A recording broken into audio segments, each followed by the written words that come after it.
It's been a frustrating 2 games for the green and gold. The pesky Pirates have capitalized on 2 on-clutch hits, unlikely heroes, and have won both games so far in this series. Today, the A's will turn to rookie Daniel Migden to salvage the final game of the series. Migden is coming off his first Major League win Monday as he dominated the Giants. Last year's trade acquisition is looking to be a real find for the A's. It's the final game of the series. It's the A's and the Pirates next.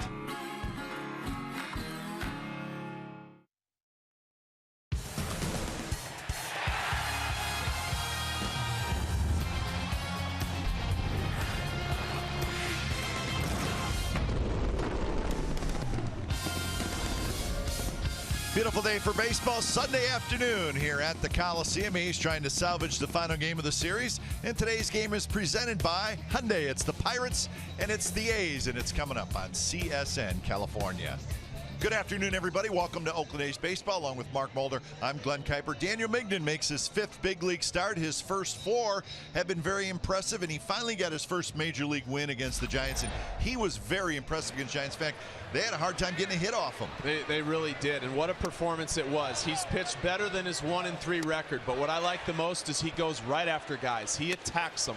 He believes in what he's throwing up there, and he believes it's going to get you out. You see him snagging that line drive coming back. He's a 4-pitch pitcher, throws strikes with all 4 pitches, and like we said, is not scared of the moment. And offensively, the A's got Josh Reddick back earlier this week, and last night a 4-hit game. So this is the Josh Reddick that we saw before he went on the disabled list. And the Josh Reddick who sprays the ball all over the field. You can see the first one driving in the run, driving it to left. He gets a slider inside, hits it to right field. Unfortunately, that got stuck right there, and then a ground ball back up the middle. So he looks healthy since coming off the DL, and it's a great sign for the A's. And Josh Reddick is the only left-hander in the A's lineup this afternoon as they will face the left-hander Francisco Liriano. So the A's trying to salvage the final game of the series before heading out on the road to Minnesota and Houston. We'll have lineups and first pitch when we return to the Coliseum.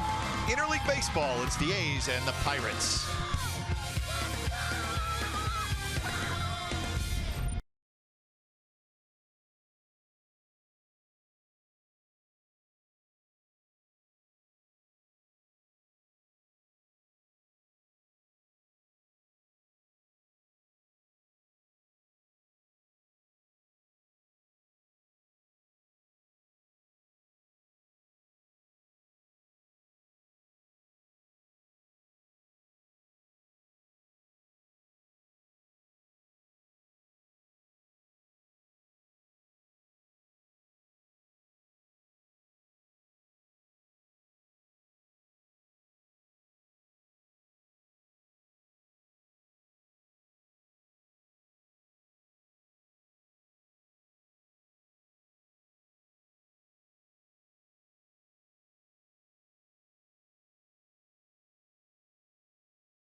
CSN California is brought to you by Jack in the Box. It's back. The Portobello Mushroom Buttery Jack. Taste it before it's gone at Jack in the Box. And by Toyota, the full-line automaker with the longest-lasting vehicles in America. Toyota, let's go places. Sunday means little leaguers take the field with the big leaguers. He's a gamer, so that's always fun for the youngsters. Now the A's have a game to win, trying to salvage a game in this series. Game time weather for today is presented by the Santa Cruz Beach Boardwalk. Get to the beach. The admission-free boardwalk is now open daily. 72 degrees, a nice day. Again, a breezy day. It's been kind of that way the last 3 or 4 games here at the Coliseum. And for the Pittsburgh Pirates, they're starting to feel pretty good about themselves. A win today and they would get to the 500 mark.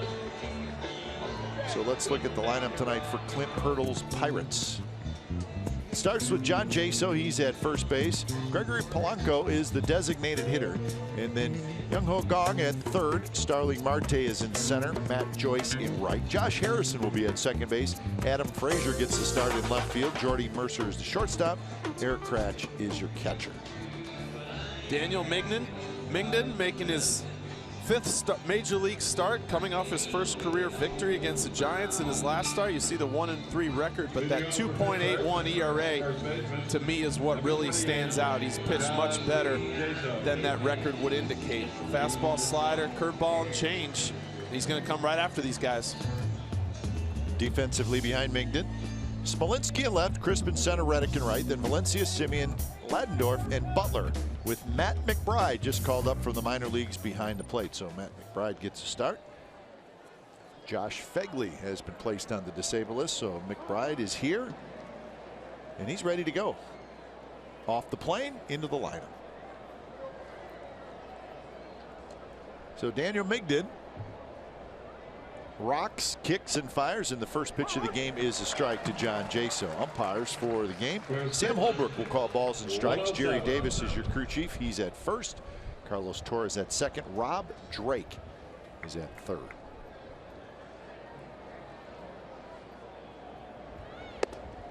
A little bit high last night. The Pirates scored 2 in the top of the 10th to beat the A's 4-2. Kind of a frustrating loss for the Athletics. Again, an early lead and some missed opportunities later on in the game.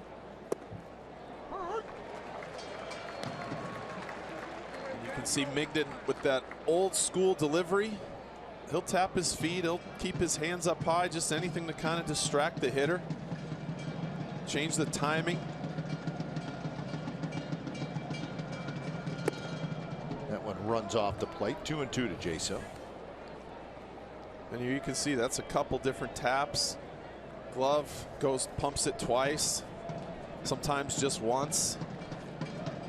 It's all about upsetting the hitter and their timing.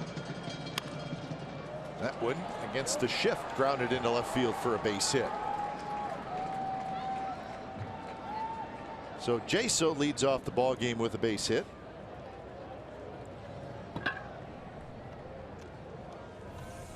Just a change up from Mingden, and you can see Jaso just goes with it, hits it into the ground, and with that shift on, nobody's anywhere near it.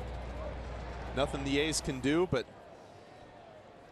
those charts obviously show that Jaso does not hit many balls there, but that time he did. Here's Gregory Polanco, 292 with 10 homers, 45 RBI. He's the designated hitter today.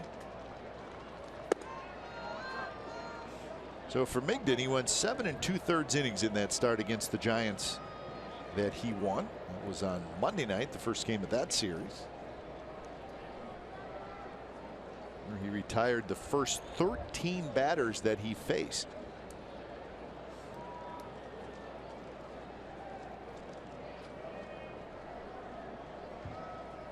Swing and a miss. So in typical crazy baseball fashion, the very next start, a leadoff single.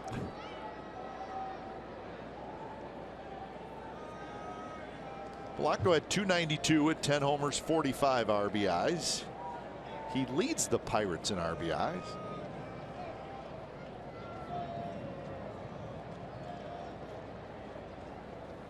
A couple of Pirates regulars getting the day off. Andrew McCutchen and David Freese not in the lineup.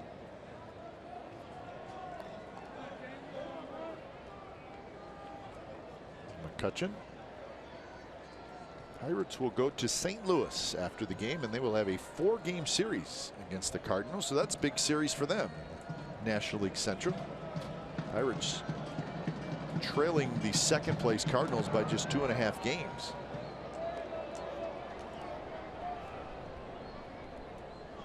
Pirates are 40-41, and they've won 3 in a row, and they've won 6 out of 8.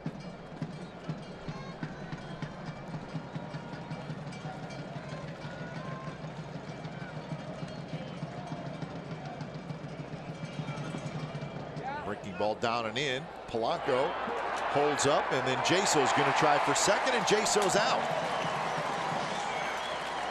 So the ball rolled away from McBride, not real far. Jaso did not get a great jump off first base. No, he reads this breaking ball down, and I don't think he realized that McBride smothered it right there, and Jaso took off, and a good throw, a good tag, and you can see Jaso just can't get there in time, but it's not bad. You always see guys get those secondary leads when that breaking ball goes into the dirt, but just not enough time to get there.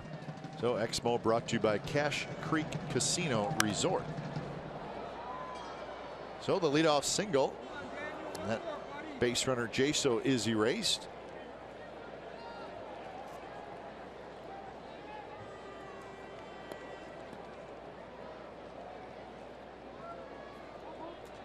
And now 2-2 the count to Polanco.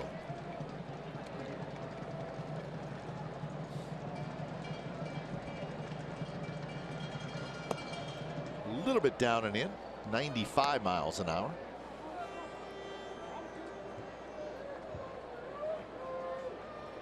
Migden has allowed 3 runs or less in each of his first 4 starts.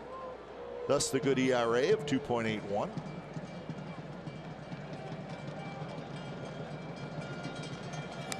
Fouled straight back. That one up a little bit.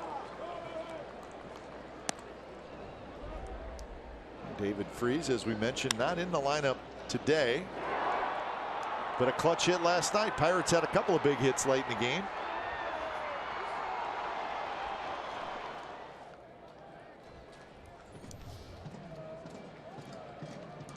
And that look by Coco, kind of where the A's felt the last 4 innings of that game.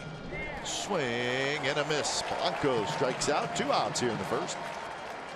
Well, Migden has been attacking the zone this whole time. He left a few balls up. This fastball, this comeback, you can see that sinker inside. Polanco might have fouled it off just a little bit, but McBride able to hold on to it for the first strikeout.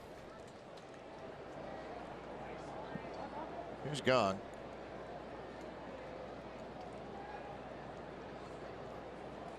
First pitch to Gong is in for a strike. Most strikeouts in the first 4 games his career in athletics history. Even just 2 behind Tim Hudson in 1999. 26 strikeouts in 25 2/3 innings coming into this start for Migden.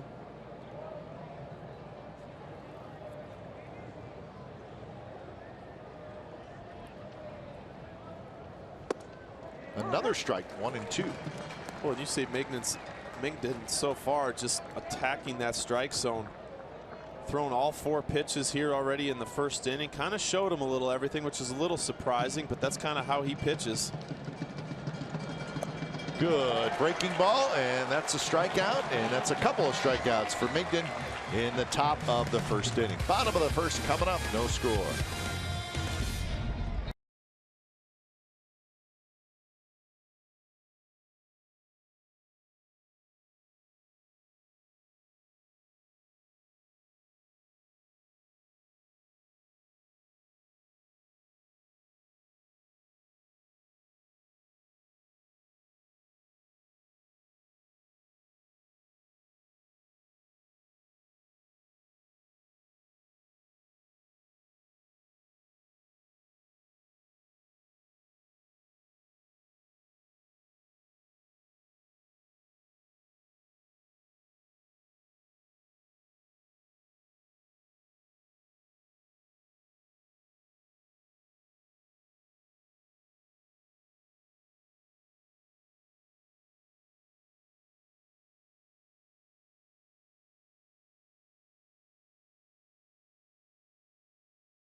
Here come the A's in the bottom of the first. The lineup for the Athletics looks like this: Crisp, Simeon, Reddick, Valencia, Davis, Butler, Smolinski, McBride, and Ladendorf. Francisco Liriano starting for the Pirates. It has been a struggle for him this year. After a nice season last year, 0-4 with a 7.03 in June. How does that happen with this guy? He's got too good of stuff, but his fastball command has not been very good so far this year. So when on, he is tough, but for some reason, it's just been a struggle this year.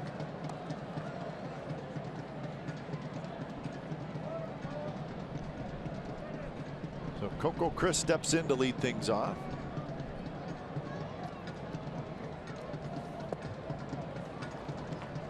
So a quick 0-2 to Coco. And that's the pitch that makes him very effective, that changeup down and away. But that pitch can only be effective if you're throwing strikes with your fastball in the inner half, which last season he did. This year he has not been. Well, you saw the walk totals, 54 in 82 innings. So not surprisingly, that is the most in the National League. I saw that number and I was like, almost doesn't seem right. I'm not used to writing in a number like that when it comes to walks. So that obviously has been an issue for him.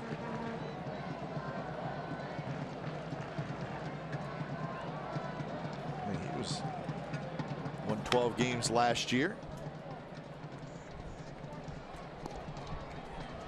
And look at that. The last 6 starts, he has an ERA of 7.12. Obviously winless. His last win was May 24th. It's very hard to figure out.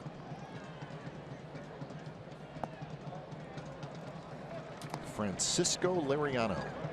Liriano talked about his fastball and his changeup. He also has a very good slider. And by all accounts from some of the Pittsburgh people, the slider and the changeup have been good, but he's not getting the swings on him because he has not been able to command that fastball.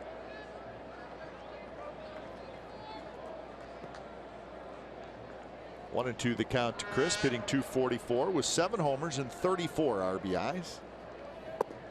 Nasty pitch there. Coco swings and misses. 1 out.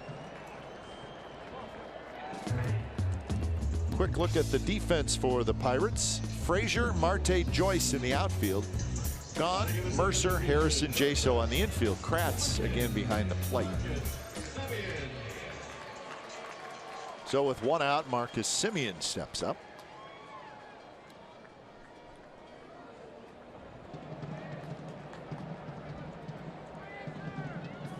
Semien takes a pitch, fastball just a little outside. 17 home runs, 43 RBIs for Semien. He is 1 for 8 in this series. That 1 hit, a home run.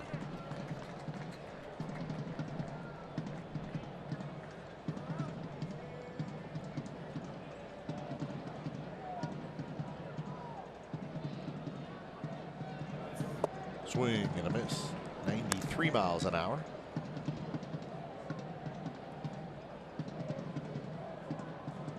Reddick to follow here in the bottom of the first.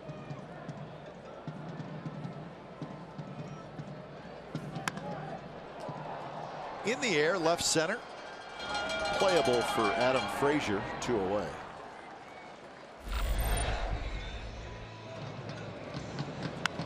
So this was an unfortunate play by the Athletics. How does that happen? It's unbelievable that it could go right in there. It kind of rolls back and then rolls back towards the field. But Rodriguez did the right thing. He put his hands up as he should. I mean, the odds of that happening. Well, we won't see it again. New little green piece right there. So that was in the 5th inning, and it ends up being a game that you go into extra innings. So the question is, would Lowry have scored? It's possible.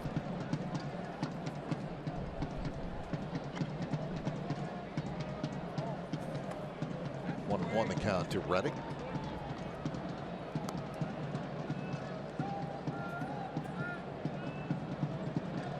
But a 4-hit game for Reddick last night. It's the second time he has had a 4-hit game this season and the 6th time in his career.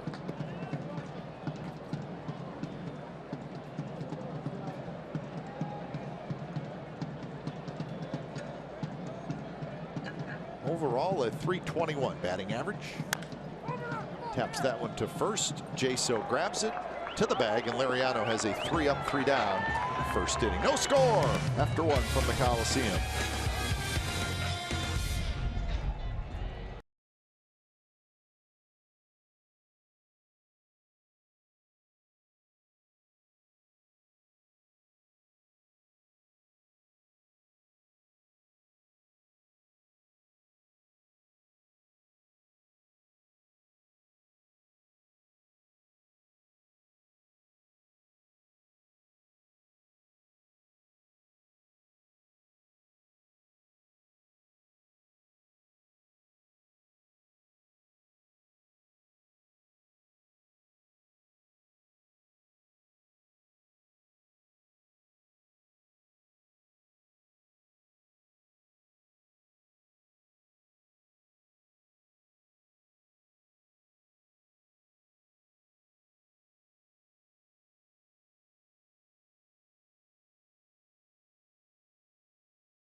In California is brought to you by AAA. Get a free Ace Cap with a new AAA membership. Visit a participating AAA branch by August 30th. Restrictions apply.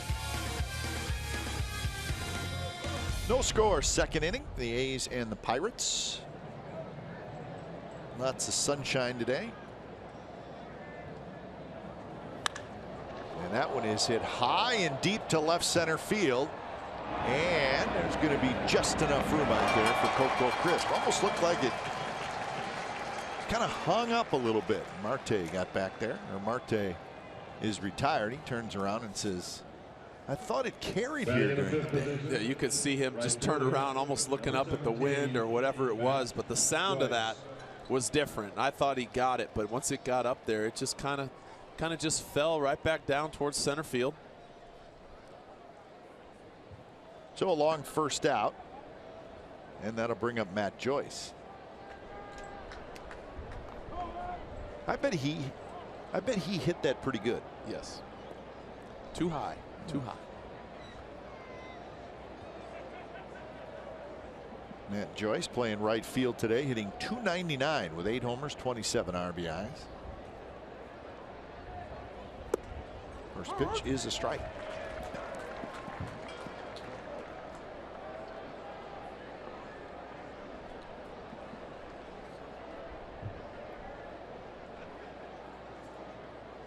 Pirates have scored 11 runs in the first 2 games of this series. And 17 hits.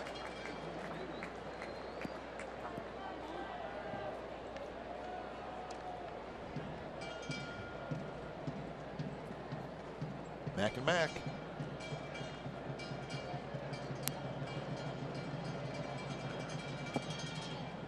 So 1-2 now to Joyce with Josh Harrison to follow.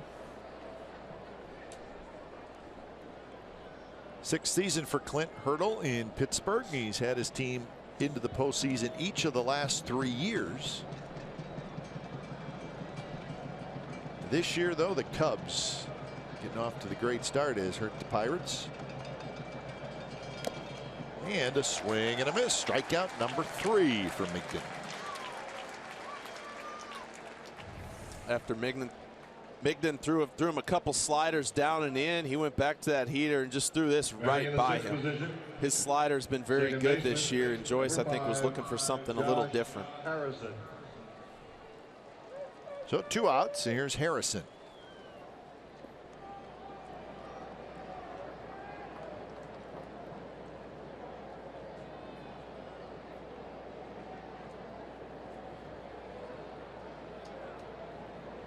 Thought you may have said it best. We were talking about Migden before the start of the game, and you said he's not afraid of contact, meaning, hey, if they hit it, that's okay. But it also may allow you to get more swings and misses, if that makes any sense. Absolutely, because you're aggressive. Going right after guys. Just under the glove of a diving Marcus Semien, and his stuff is good. But I think if you're not afraid of guy putting the ball in play, you're also probably pitching with some confidence. Yes, and that's the thing. You got to use your infield. You have them there for a reason. Let them make plays. That one Semien just couldn't quite get to, but you know, lots of times you see guys, they want to strike everybody out, and Migden, he's getting strikeouts, but they're 0-2, 1-2. He's ahead in the count a lot of times. Sometimes guys want strikeouts so badly that next thing you know, their pitch count gets up. And see, like right there, he gives up a hit. Here's another fastball, and it's middle in. He's not trying to paint anything on the black. He wants to get ahead is what he wants to do. And once you're ahead, now it opens up so many more things. He can throw that slider down and in. He can throw a changeup down and away. You can double up with that fastball. It just gives you options when you're ahead in the count as opposed to being behind. Adam Frazier belts one toward left center. Coco gets back and over. He's got it side retired. Hitting a runner left. Bottom of the second coming up. It'll be Valencia, Davis, and Butler. No score. A's and Pirates.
Kitty is back. Add to your collection with this year's version of Hello Kitty, dressed to the nines in full A's catcher's gear.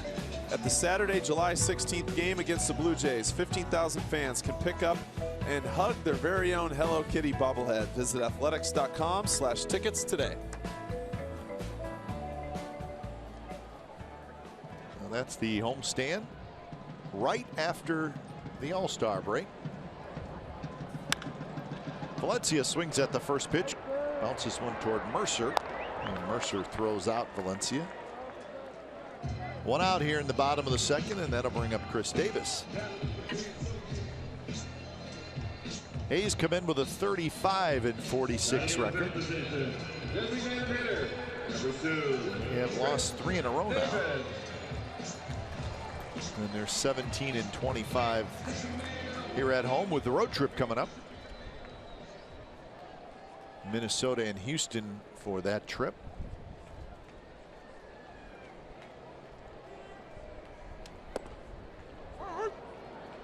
A couple more interleague series still to be played. That'll be later on in the year. The Cubs come here to the Coliseum, and the A's go to St. Louis.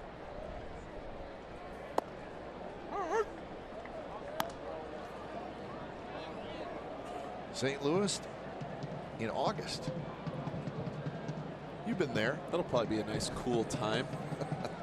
End of August. Won't be very humid at all, don't worry. Cubs come to the Coliseum August 5, 6, and 7. That's a weekend. Davis, line drive, and that's a base hit.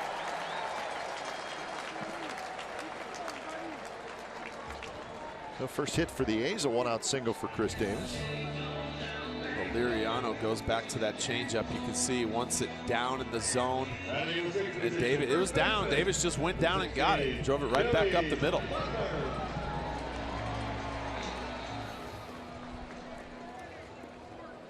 So here's Butler. Butler 0 for 4 in the series.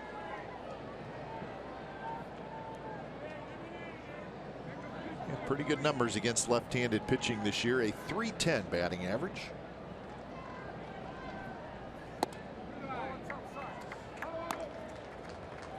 A couple of home runs. He's got 20 RBIs.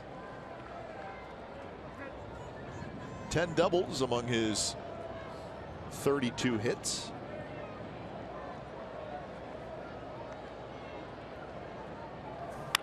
There's a line drive, fair ball, headed for the left field corner. Davis rounds second. He's digging for third. The ball rolls away from Frazier, and that's going to allow Davis to come all the way around and score. A's lead 1-0. Billy Butler gets a high fastball. Liriano wanted it inside. It comes back over the middle, and Butler drives it down that left field line. You can see this ball. He wants the targets inside. He almost gets it there, but Butler, too quick, turns on it, hits it right down the line, and then they're off and running.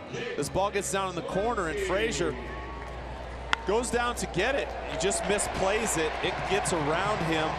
You can see it kind of kicks around. He thought it was going to bounce towards him, allowing Davis to score. So Butler gets his 21st RBI. Here's Smolinski.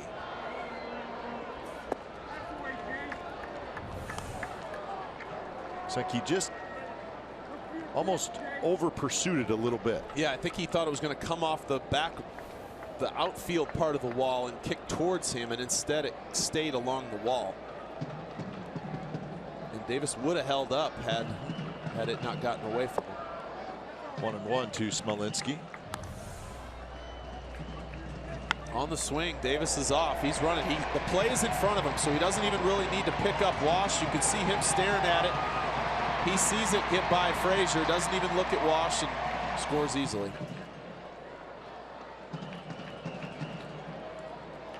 Smolinski at .328, 4 home runs, 16 RBIs. And he lines one to left, and that's a hit. Frazier on one bounce gets it in quickly, and Butler stops at third. First and third, 1 out.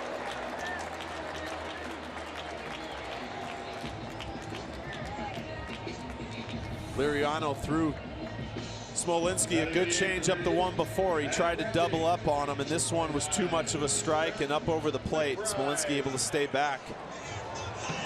You can see right there, he gets that foot down and drives it to left field. Butler has to hold up.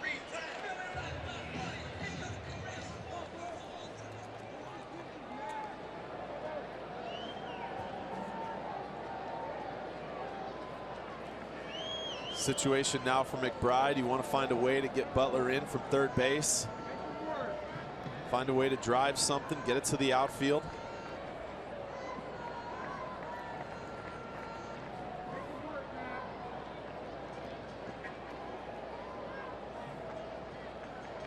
First pitch to McBride is a strike outside corner.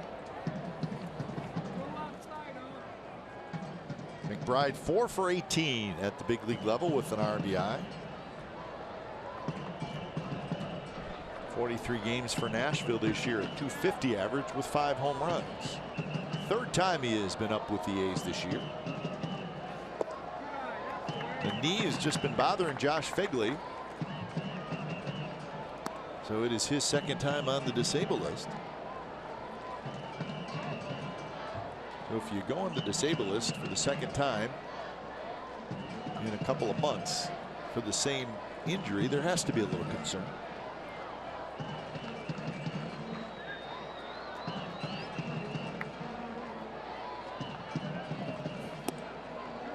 Fastball away at 92. 2-1 to McBride with Tyler Ladendorf in the on-deck circle. And a strained right knee for Josh Phegley. You never like to see knee issues for catchers as much as they're going up and down, and the way they have to be able to move back there can cause a lot of swelling, which is what he had. Slowly hit. Only play to first. That'll get a run home, and the A's lead 2-0 as Butler comes in to score. So McBride just needed to put it in play, and he did. Picks up an RBI. Well, I talked about trying to find a way to drive something. He puts it in play, and luckily he gets it off the end of the bat. The bat shatters. Liriano can't really go after that because of that bat coming at him, but it wasn't hit hard enough for the Pirates to try to turn two, and for the A's it works out.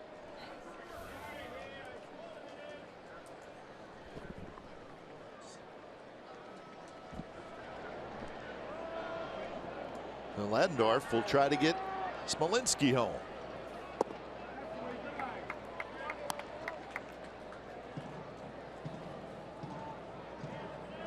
Ladendorf just a couple of hits in 25 at bats. So he has not got the offense going yet, but brings Bob Melvin some versatility, which is important. Long has it across to first, and that will do it for the A's, but they get 2 runs on 3 hits against Francisco Liriano. Third inning coming up. It's the A's 2 and the Pirates nothing.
Bottom of the second to take a 2-0 lead. Third inning.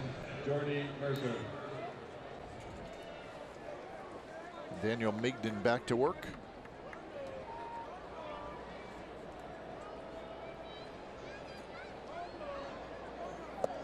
Well, the A's have had early leads now in each game in this series. They just have not been able to hold them. Hope that changes today.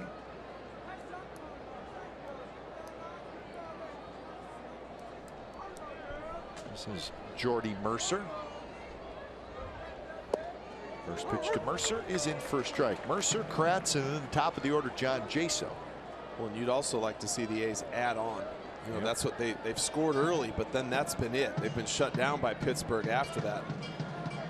Kind of almost unanswered.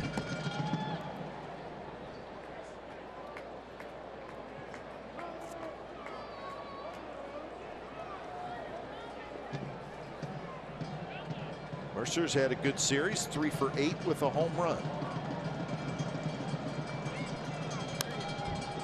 Fastball in, and he fouls it back. Good pitch right there from Migden. Fastball right on the hands. He got 0-2, expanded with a little slider up and away, and that's a great pitch. Mercer can't do anything with that. He has a couple different options here. Reached for foul territory. Butler cannot quite get it. Well, how about this? Earlier today, this young lady threw out the first pitch, and she was awesome. Sister Camilla Norris, who is celebrating her 100th birthday today. She was a Navy wave in World War II. She's a huge A's fan, and she gets to throw out a ceremonial first pitch on her 100th birthday. Congratulations. She had a good arm. She did.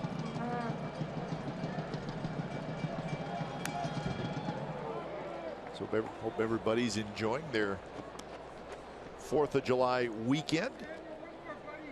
The actual 4th is tomorrow.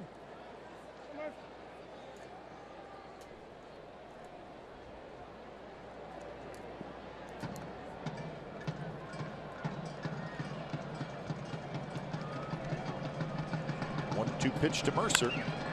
Is driven towards center, hit pretty well, but Chris gets back there quickly, and he makes the catch. So one away here in the top of the 3rd. Batting in the 9th position and catching, number 38, Eric Kratz. And here's the catcher, Eric Kratz.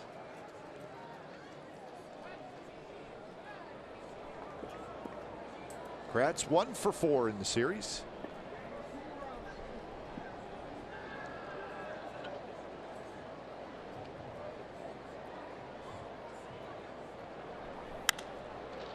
He goes after the first pitch. More action for Coco. Comes in, waits to walk. Kratz had that big hit last night to start the inning, but that's about the 3rd or 4th time he's hit a high pop-up basically to center field in this series.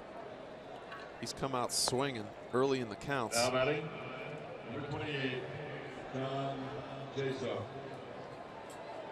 So here's the leadoff man, Jaso. Jaso had a base hit in the first inning. He is 1 for 6 in the series.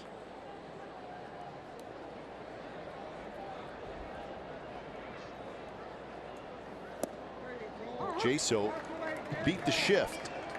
It's the same shift that's on him right now. He hit a ball about where the normal shortstop spot would be in the left center field. Valencia overplaying a shallow shortstop spot. And this one is flared into center, and that'll be a hit. Jaso is 2 for 2. Well, he's been a very good hitter, John Jaso. That was a good fastball inside. It's just up. It's up enough that Jaso's able to get it up in the air instead of this being a jam shot ground ball. It's a soft liner into center field. Not something Migden, he didn't want it there. He wanted to get it down and in a little bit more. So if it's down, it's probably down off the end of the bat and on the ground. Yeah, ground ball, second base, shortstop, whatever it might be. So here's Polanco, who struck out in the first.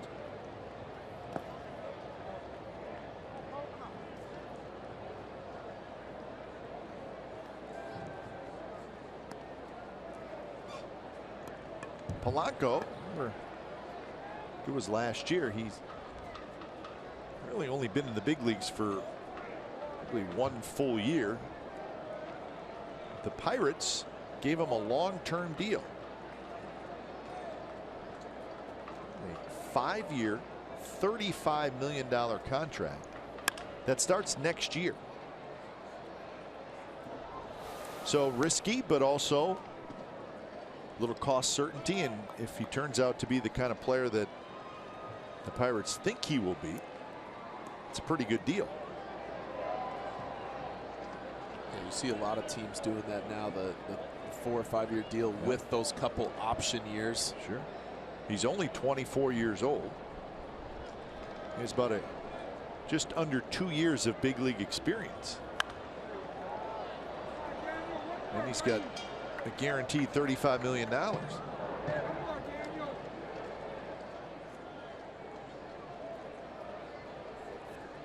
let you play a little bit, not have to worry about too much.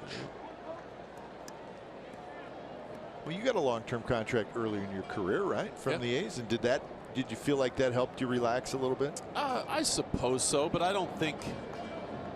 I mean, I didn't know any difference, so I didn't ever feel that there was pressure to try to perform to earn a new deal or anything like that. But I think just knowing that you're going to be there and knowing that they believe in you, that goes a long way in itself. Sure. And I mean, the security's nice, but it's just more the confidence the team has in you to give you something like that is the bigger deal. 2-2 the count to Polanco. He lays off the pitch in the dirt. So full count, 2 outs. So Jason will be moving. Mingden's pretty much thrown him everything. You see a breaking ball there. He's thrown him a couple changeups, couple fastballs. Let's see what he goes with. 3-2 here with Jaso on the move.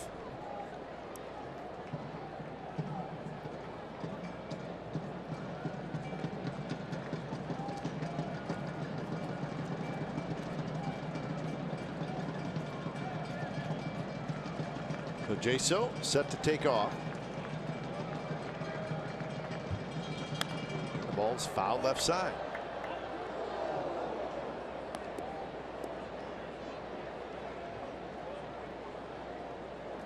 Three strikeouts, no walk so far for Migden. Just with Polanco's swing, the way it is, you can see he gets to that ball down very well. Those are some good swings on some fastballs down.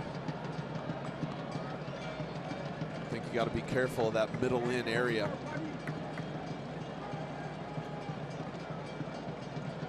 Yeah, it's kind of a long, loopy swing from Polanco, so you can see where the pitch down would be to his liking. But I think the way that he drops the head, the way his bat goes through the zone, that down and in is kind of where he likes it. You could almost belt high fastballs. I can see him struggling with those. Fouled right at home plate to keep the count full. And if you're going to throw a cutter in, that's where you need to throw it. That was a fantastic pitch right under his hands. Elevated enough. Can't do anything with that. Even if he hits that, that's only going to be pulled foul.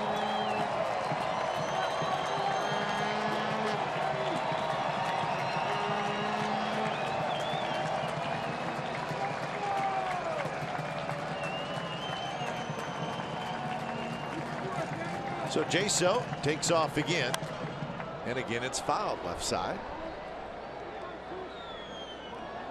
Well, the battle continues between Migden and Polanco.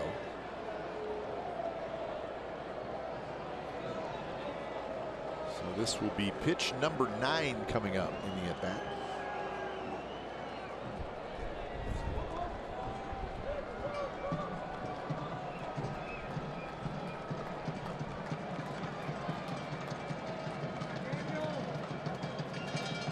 And he missed outside.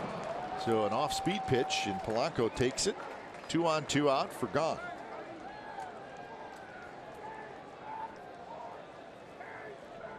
So first walk by Migden. There's times as a pitcher where somebody's falling off pitches and you think you got to try and do something different. Everybody's been there. Starters have all been there where you feel like you're going to try and trick him, and that's what he tried to do there. He tried going with the changeup where he could have just kept pounding fastballs trying to get that ground ball for that 3rd out, and unfortunately he walked him. Young struck out in the first inning.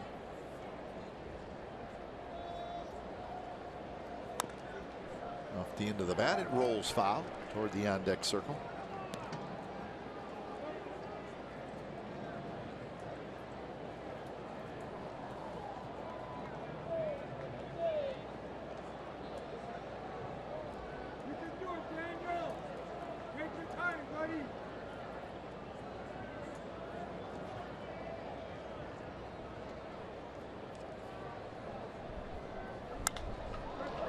In the air, left field, hanging up for Smolinski. He waits and he grabs it, side retired. So a couple of runners stranded for the Pirates. Bottom of the third coming up. 2-0 A's.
CSN California is brought to you by your Bay Area Hyundai dealers. Great deals on amazing cars are going on now at your Hyundai dealer. Visit buyhyundai.com today. A's 2, Pirates nothing. Bottom of the third. These will send the top of their order up. Chris, Simeon, and Reddick against Francisco Liriano. 2 runs on 3 hits for the A's last inning. Tap toward Gone, who has it, and Coco is out on 1 pitch.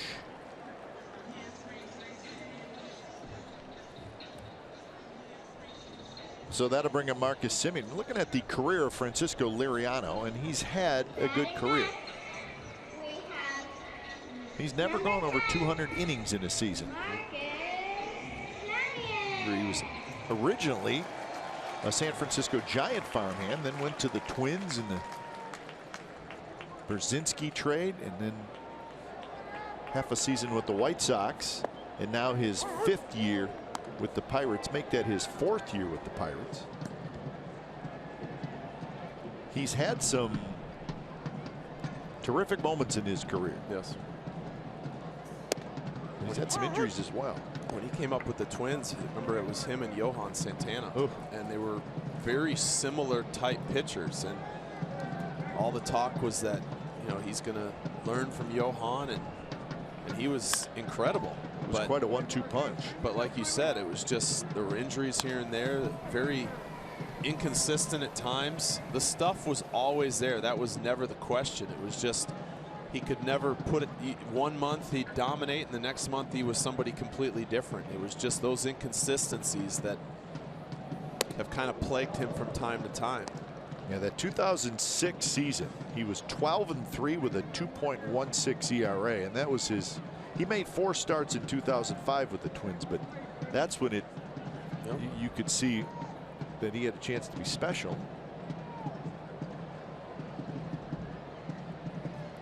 And that's the season that The A's and the Twins played in the first round of the playoffs. And the A's beat Santana in game 1, and then they beat Liriano. Big Frank with some big homers. Big Frank, that's right. That's right. Simeon fouls it back.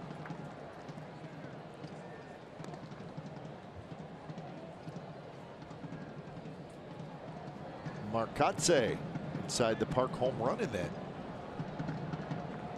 division series. In the air to right, Joyce is there. Follow Athletics Baseball live with the MLB.com @bat app. Stay up to the moment, any moment with Game Day. Live game video highlights, StatCast news, and more. Download MLB.com @bat, the #1 app for live baseball on your phone and tablet.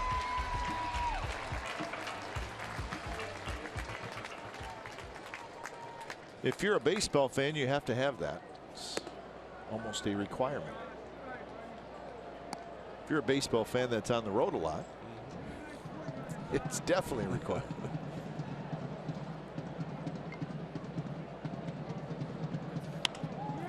Reddick in the air. Coming in left center is Frazier, and Frazier grabs it. So quick inning for Liriano, and we're on to the 4th. 2-0 A's lead.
Baseball brought to you by T-Mobile.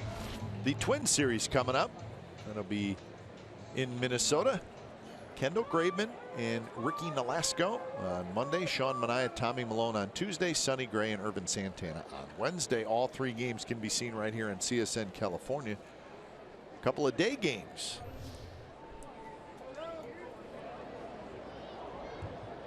You get to see one of the best ballparks in all of baseball, Target Field.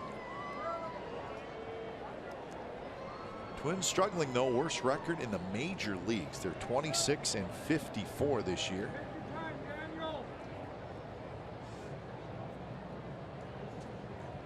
A's swept the Twins here at the Coliseum at the end of May. So we've seen Minnesota already. And then a 4-game series in Houston. Taking a hot Astros team. 1-1 the count to Starling Marte here in the top of the 4th. Butler backhands, underhands to Migden, and they called him safe. The question of whether Migden got his foot on the bag. Well, I think that was the question. I think that's why he was called safe, but Mingden, you could see he turned right around and said, yes, I did get it. And even if you get it with the side of your foot, He did. that's all you have to do. I think he got it. He definitely got it. Oh, yeah. I'm not really sure. I mean, I see what Jerry Davis is looking at, but you can see that back corner of the bag. He gets it with the side of his foot. Well, it looks like, too, you could see his foot almost did not touch the ground all the way because it touched the bag. Yep. It's a pretty good look right here. And this is more the angle that Jerry Davis is looking at, so maybe that's why. But even there, it looks like the front part of his foot. See, watch his foot. It doesn't go all the way onto the ground because it hits the bag. Does the bag move?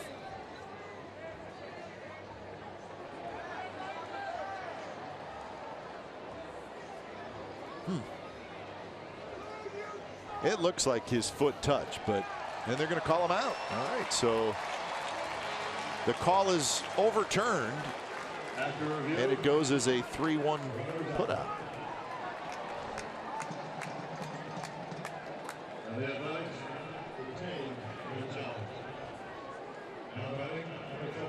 So 1 out. Here's Matt Joyce, and that's a big out because Marte is a major base stealing threat. So to get him off the bases is a big thing.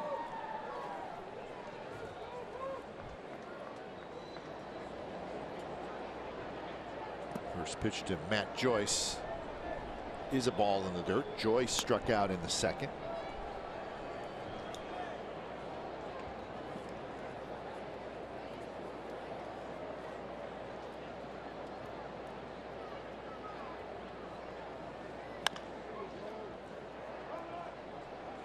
So 1-1 the count, with Harrison to follow.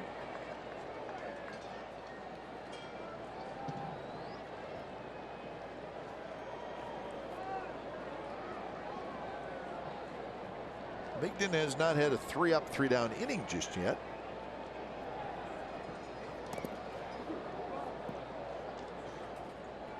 Three hits and a walk are the base runners so far for the Pirates.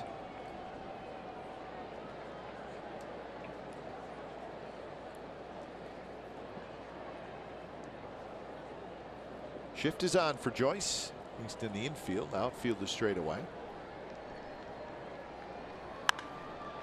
And this one's popped up. Could be a play for Valencia. Looking up into a tough sun, fighting it, and he makes the catch.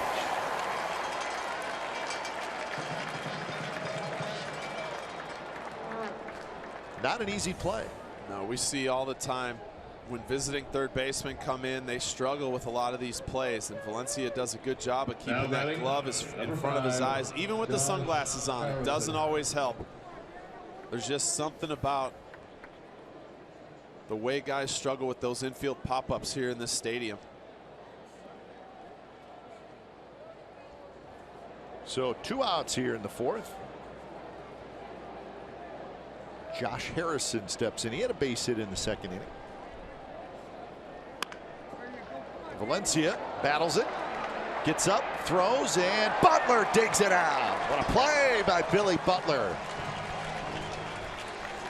So a 3-up, 3-down inning for Mingden. We think that's worth another look. No scores. We go to the 2-0 A's as we go to the bottom of the fourth.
nice play on both ends to end the bottom of the 4th inning.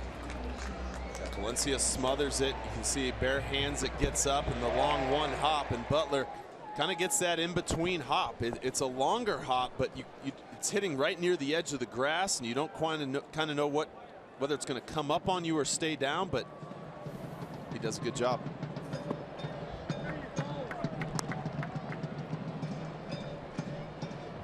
Valencia leading things off.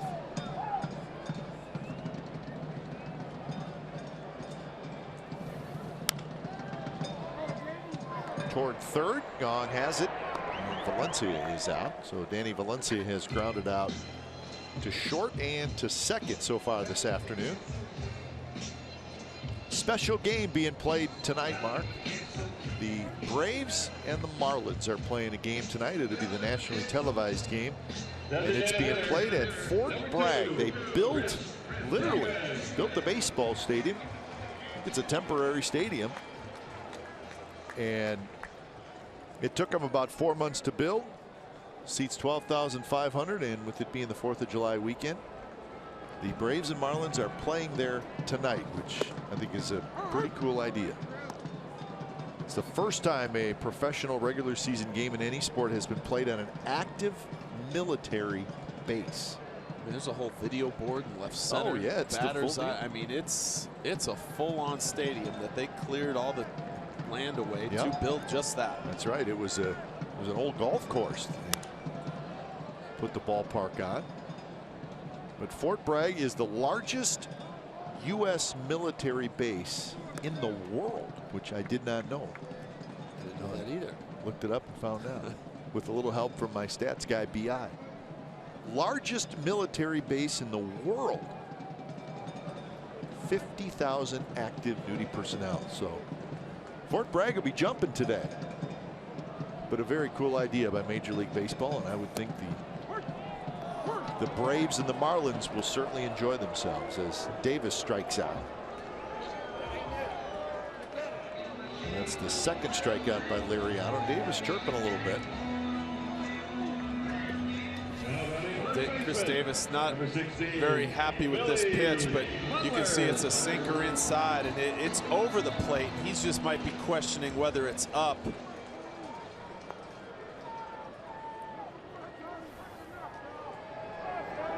There's still some chirping from the A's dugout, and Sam Holbrook not happy.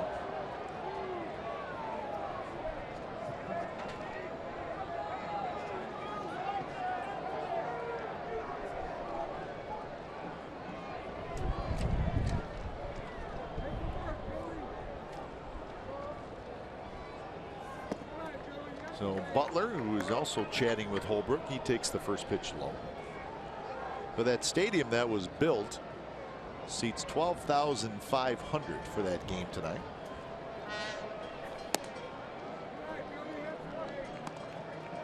My guess, probably some standing room only spots for people to watch as well.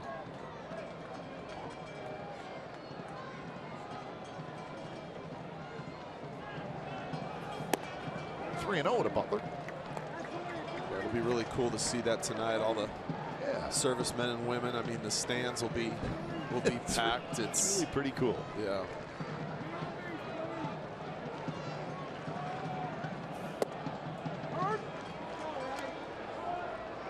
So 3-1 to Butler, who doubled in a run in the second and later scored.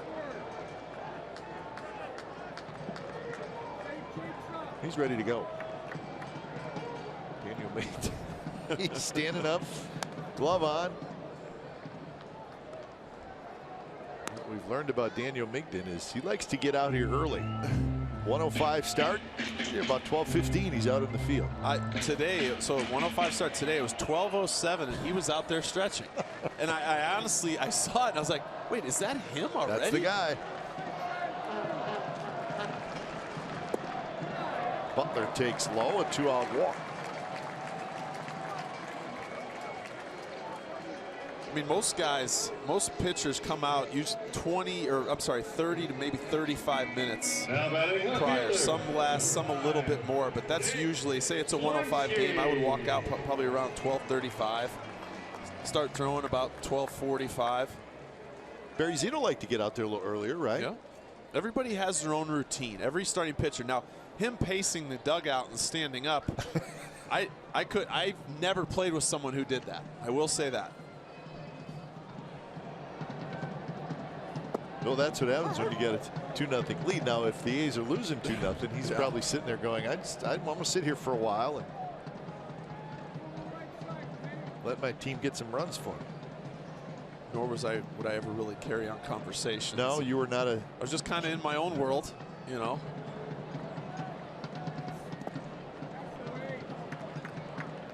I mean, I played with guys who had some funky different things. You know what? Maybe they'd wear the same type of thing, put a certain jacket on in between innings, eat something in between. I mean, everybody has their own little thing, but I can honestly say I never played with anyone who stood up in between innings.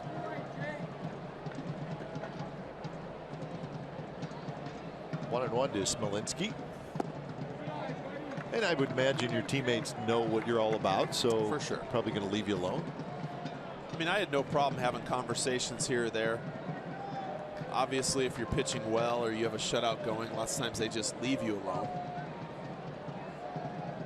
I was never superstitious like that.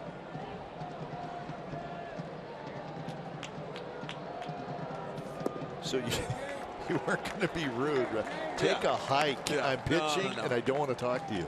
Well, I'd sometimes do that to the pitching coach, but you know, never really a teammate. That's a different story and a much longer story, probably. Yeah. 3-1 the count to Smolinski. Big shift on. Tapped off the plate. Gong waits. He's got to hurry. He does, and they just get Smolinski, who runs pretty well. So a 2-out walk, nothing else for the A's. Daniel Migden, he's been ready to go for about 4 hours. 2-0 A's.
Friday, July 15th from 5:05 to 7:05 p.m. before the A's face the Toronto Blue Jays. Each special ticket includes 2 pours, a commemorative Pilsner glass, and a game ticket. Breweries scheduled to appear include Ballast Point, Drake's, Firestone Walker, Lagunitas, and more. Go to athletics.com/craftbeerfest to purchase tickets. 5th inning with the A's leading the Pirates 2-0. Frazier, Mercer, Kratz, bottom 3 for Pittsburgh.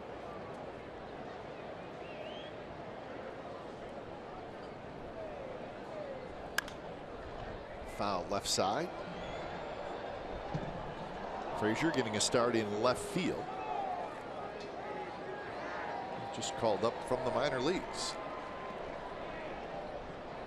Adam Frazier.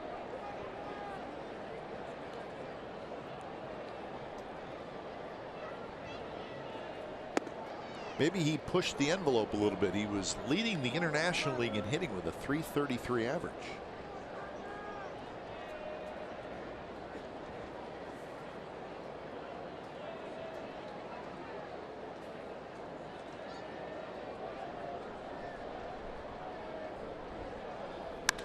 One pitch is drilled towards center. Coco hustling over to cut it off, and Frazier's going to try for two.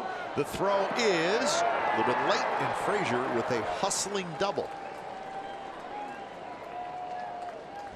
So a pretty good job of base running by Frazier. He was running hard out of the box, and when he rounded first, he had the play right in front of him, and he just kept going. Well, and you can see why he was leading that International League, just how short that swing is. This is a line drive, and Coco gets over there to cut it off. Has to move back a little bit, and once he does, once you're going that direction, not able to get a whole lot on that throw. And to Frazier's credit, you can see him busting it right out of the box, and he took a chance and it paid off. I think too, once you see the outfielder spin around, yes, I mean, it's going to take him a little while to spin around and get a throw back in. It's once he started going away from the ball to, instead of going straight over to cut it off so it doesn't get past you. Especially if you have the speed that Frazier has, it makes that decision a lot easier too. So a leadoff double for the Pirates. And that is hit number 4 against Migden. Here's Jordy Mercer.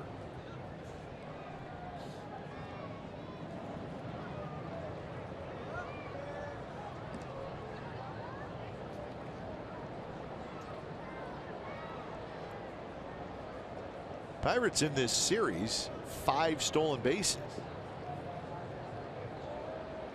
There's 4 of them last night, and 2 of them were a double steal. That was that questionable no call on the possible interference.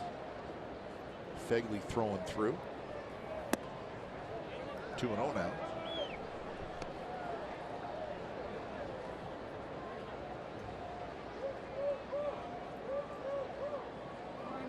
Migden had his first 3 up, 3 down inning in the 4th.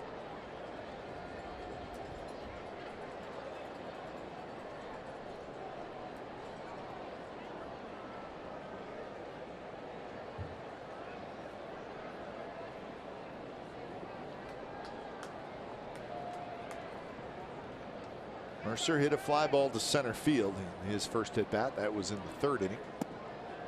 Missed again, and now it's 3-0. Not a bad pitch by Migden, just a little bit down.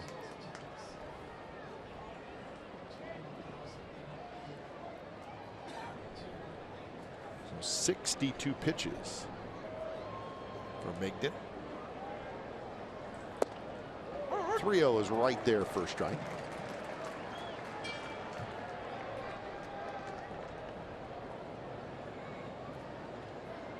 It's your on deck hitter, Eric Kratz.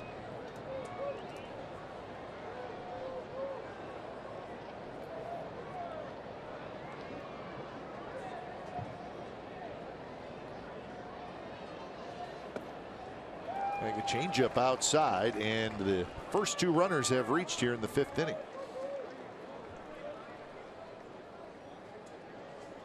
So 2nd walk for Migden.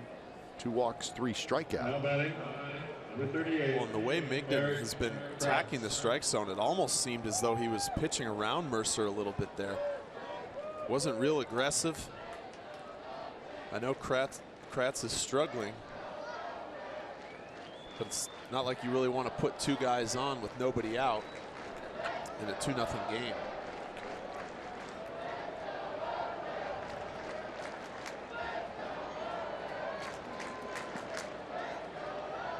So Kratz is the hitter. The corner infielders come in. You see Butler a couple steps in onto the grass.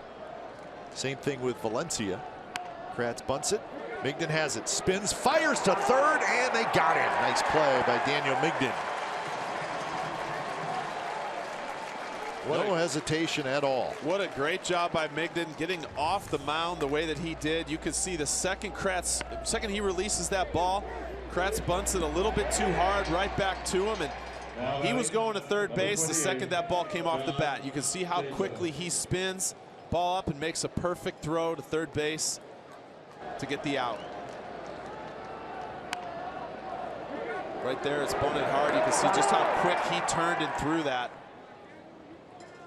That's why you do all the PFP. That's all the practice in that. So well executed defensively by the A's. And here's Jaso. Jaso takes an off-speed pitch for a strike. Jaso has singled twice.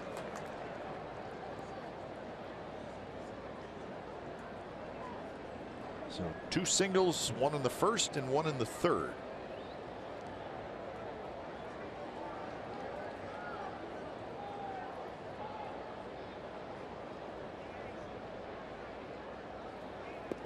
And that hit Jaso in the leg, a big breaking ball.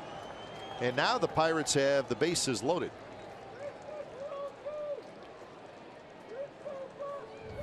Mingden went with a breaking ball, and you can see that I believe this ball bounced. No, it didn't. It got him right on the top of his foot, a curved ball that he just got on the side of it, yanked it down and in, and you can see right off the top of Jaso's foot and then off the umpire.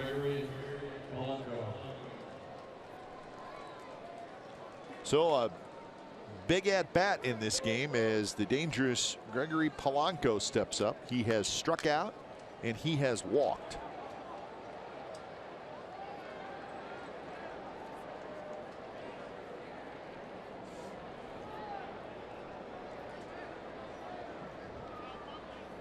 And Polanco lines one left center field, and that's a hit. 2 runs are going to score, and Jaso goes around to third, and we are tied at 2. So big hit by Polanco. Well, I said it earlier about getting the ball down in the strike zone to Polanco. There it is. It's down and over the middle of the plate. Polanco drives it back up the middle, and that's right where his swing kind of goes, down in the zone with that little bit of loop, and that's right where he wants it. You can see just how easy and effortless that swing was. Drives in the 2 runs. And Jaso going to third, a big part of that play as well. So Polanco now 47 RBIs, leads the Pirates in that category. Still only 1 out for Gong. Now batting, number 27, Jung Ho Gun.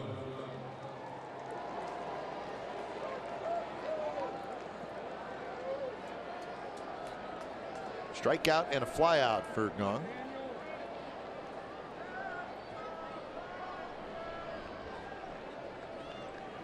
Curve, and it just stays a little bit inside, maybe bent around the plate.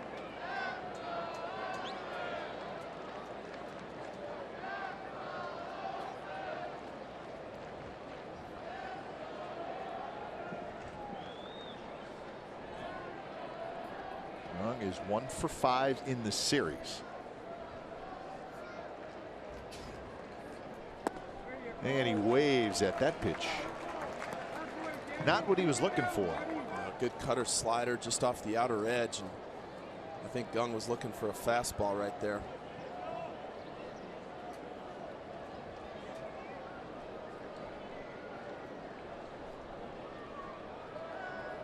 Jaso at third, Polanco at first.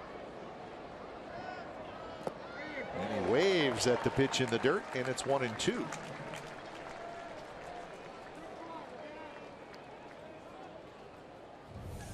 Mingden went back to that breaking ball. He threw him a first pitch one that was close. He shook to this.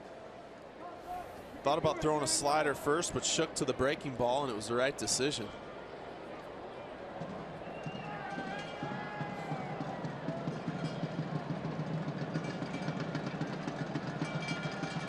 And another big curveball and a big strikeout. So he just stayed with the off-speed pitch, and you had a feeling Gong was going to keep chasing it. Third curveball on this at bat, and this is probably the best one of all of them. You can see just how much that broke, and way out in front. No reason to throw something else if they can't hit one of them. Now batting, number 6, Starling Marte. So one more tough out to get, Starling Marte. And Marte has hit a fly ball to center field, and he has grounded to first. And he's a tough out.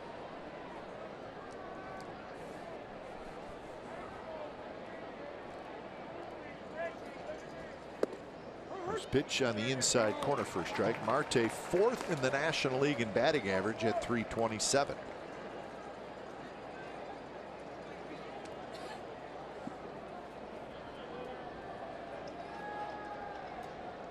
Good numbers with 2 outs and runners in scoring position.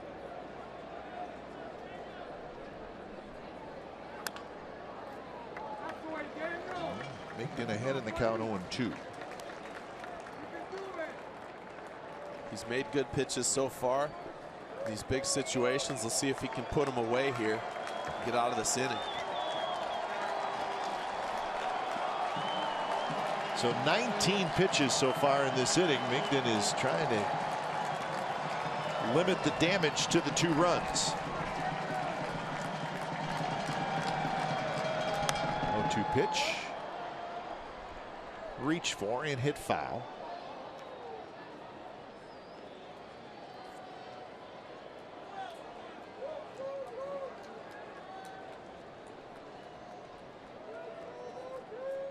Now this may be the toughest inning Migden has had in his big league career, where he's really had to work hard.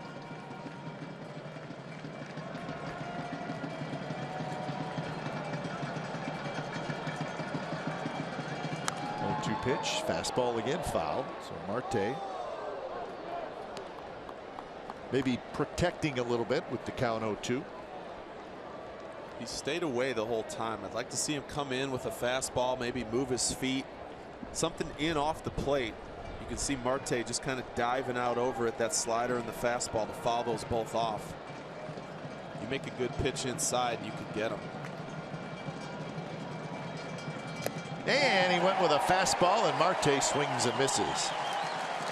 So Migden gives up 2 runs. Bottom of the 5th coming up. It's now a 2-2 game.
United at the Coliseum, where fans can bring their dogs to the A's 7:05 p.m. game against the Tampa Bay Rays.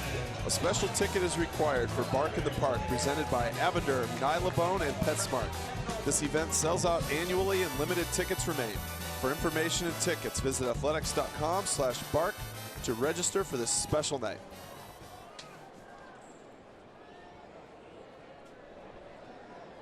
So now a 2-2 game. So Liriano, see how he responds to his team getting a couple of runs. Bottom of the 5th, shutdown opportunity, a little better than the league average for Liriano this year, facing McBride, Ladendorf, and Crisp.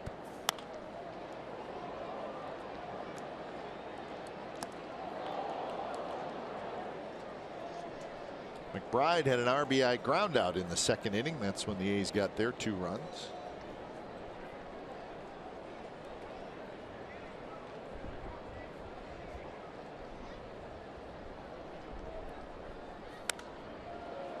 popped up, headed toward the seats. So 0-2 to McBride. Did you feel like when a team got you back in the game that, okay, all right, let's start over here? Absolutely. There were a couple times I remember giving up one or two runs early, and you kind of come in the dugout and you tell your guys, hey, that's all they're getting. Yep. You know, and you just give me a few more, guys, and then they get you those couple, and it just gives you that energy, gives you that little extra, and things kind of change from there. And that's kind of what the Pirates have done the last few nights. Well, it's always interesting to see how, in this case, Liriano, what do they do that next inning? Because now a little momentum shift, yep. The in-game momentum shift, which certainly moves around, but in this case the Pirates have it now because they just tied it. That's why shutdown innings, we talk about them some, but I mean, I think there's something to it. You know, how do you respond after your team gets some runs? Well, and I think the shutdown inning can be taken a few different ways, because I only feel a shutdown inning is real big if you go out there and it's a quick 3 up, 3 down. You know, you can have a shutdown inning and a couple guys get on and you throw 25 pitches and you're out there for a while, and then you get the next 3 out, let's say. That doesn't quite have the same effect. If you go out there and you have a little 9-10 pitch inning, something like that, and get those guys back in the dugout, that's the one that makes the difference. Fair ball down the left field line. And it kicks off the chair, and now it's laying in the A's bullpen. And the umpire hustling down there is Rob Drake. And Rob Drake did a very good job. He hustled down there. Not sure where that ball landed, but it hit off, it looked like the chair for the security guard down there, and then it did not go into the corner. Yeah, more times than not, you'll see the security guard pick up their chair, and he doesn't do that. It hits right off the front, ricochets right near the seats. Boy, right off the bottom bar. I mean, after last night with the ball going in the hole under the wall, I guess this is meant to happen. So that ball was in play. Yes, the bullpen is in play. And you can see Rob Drake when he ran out, he put his hands out saying ball's in play. See that right there, there's a 2x4, and if the ball were to go on the other side of the 2x4 and be underneath the chairs, well, then it's a dead ball. And that's why the 2x4 is there. So if the ball goes down, it hits that and stays in play. So really what you're trying to avoid is a ball. If you take that 2x4 out of there, well, a ball goes underneath the chairs and it's in play, and a guy's digging around, and guys are just sitting there. Yeah, the bullpen sits there, or they throw old baseballs underneath there and you don't know which one to pick up, so it sort of eliminates that problem. Well, they're not going to exactly move either. They are not moving. Plus a place for them to put their feet. It was always a problem at the old ballpark in San Diego, Jack Murphy Stadium, where the bullpens were down in the corners, and there would just be a bunch of chairs there, and balls would just, there'd be like 6 balls laying underneath the chairs, and if one went in there, you just grabbed whatever came up. It'd be like grabbing a range ball.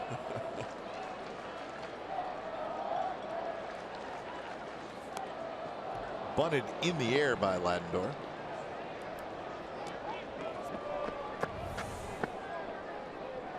Well, this was last night. Not in play. It's a dead ball. Tonight, or today, perfect off the chair.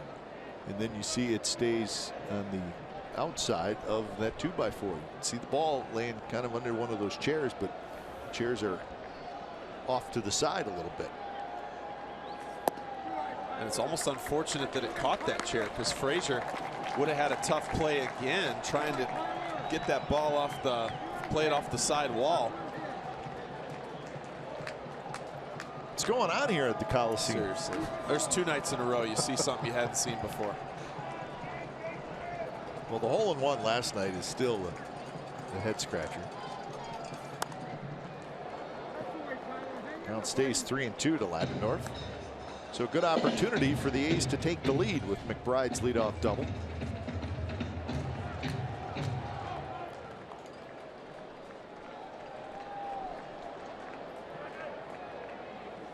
Ladendorf trying everything to hit a ball to the right side.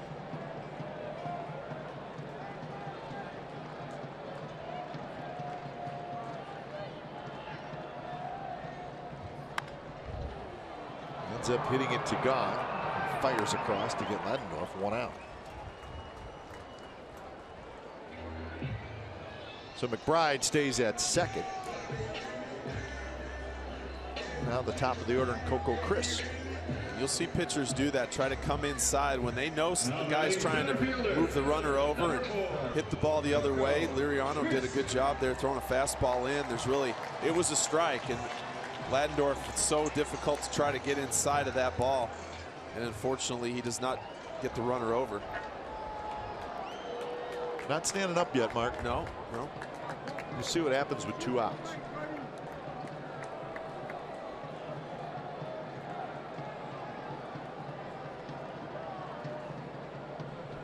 First pitch to Crisp. Off speed on the outside corner for a strike.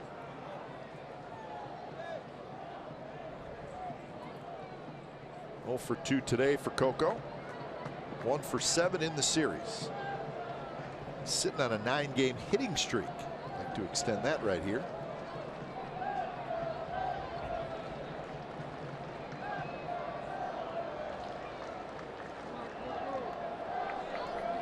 Liriano with 1 walk and 2 strikeouts. So the walks have not been an issue for him today. They have been for most of the season.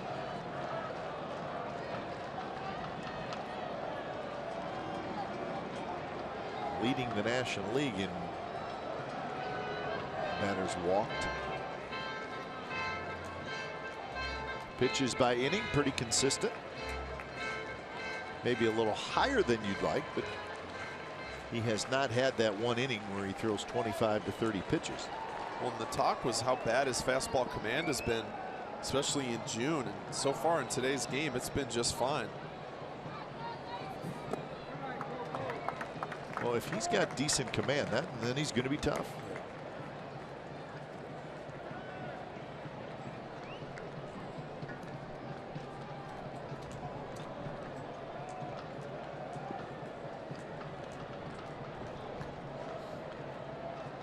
Outfield in a couple steps. Be trying to have a shot at McBride on a base hit.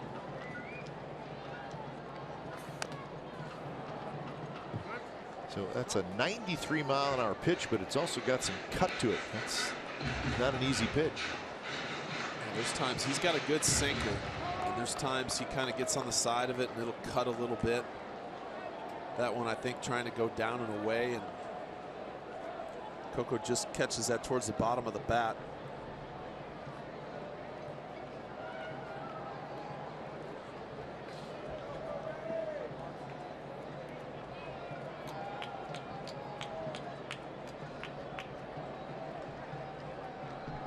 Mariano gets the sign he likes. And the pitch is high. So 2-2 the count. Marcus Semien will be next.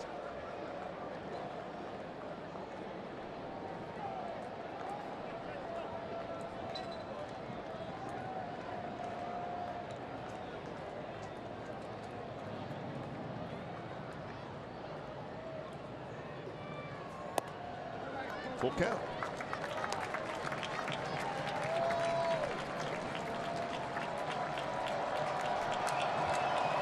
Well, that's a good idea, Mark, is the A's, you may want to get a run here soon, because we've seen the Pirates bullpen in this series and it's been very impressive.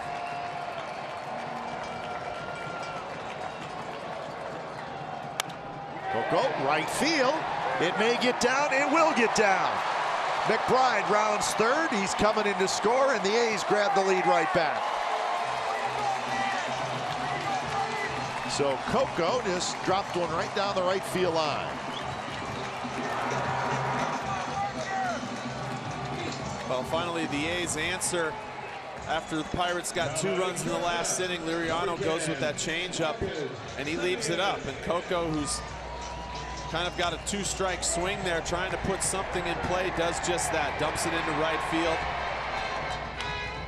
McBride, you can see, he just has to make sure it gets down, and once it does, he's gone, scoring easily. So this inning for Liriano is kind of exactly what we're talking about. So his team gets him 2 runs in the top of the 5th. Bottom of the 5th, he allows a leadoff double to the 8th place hitter. And now that hitter has scored, and the A's have the lead right back at 3-2.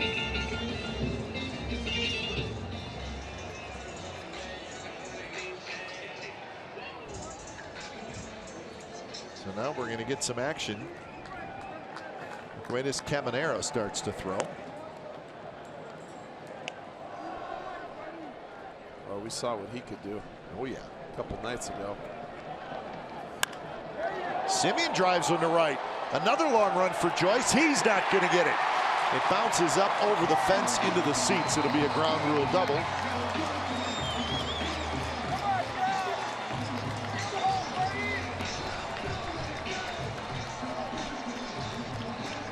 So second and third, 1 out. And an unlucky bounce for the A's. Semien goes after a first pitch fastball up in the zone, out over the plate. We've seen his power stroke as of late, and he drives us to right field. Very unlucky that one hops off the track and up into the seats. Otherwise, Coco would have scored easily, and Semien would have been on third base. So RBI opportunity for Reddick.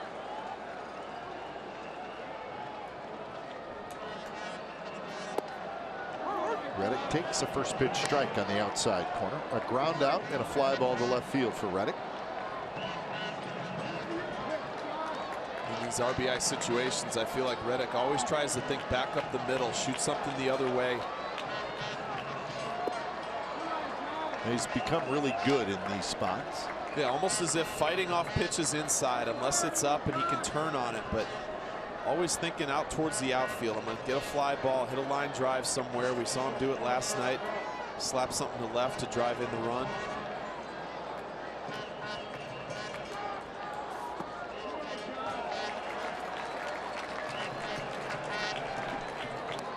Valencia, the on-deck hitter.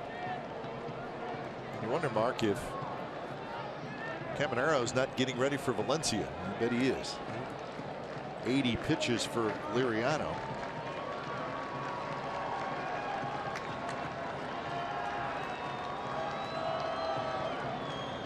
Infield in.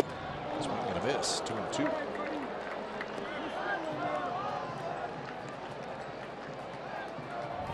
Liriano took a little something off this. This is just a little cut fastball. At least that's what I'm guessing it is, just because it was moving away from Reddick just a little. It wasn't the normal 92, 93. Hard slider. So Reddick has the count full. Crisp at third, Semien at second. A's have taken the lead here in the 5th.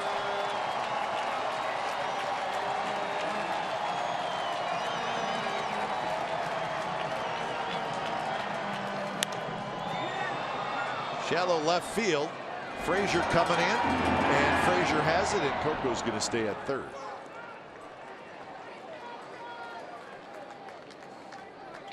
So Reddick just not deep enough. And now it'll be Valencia.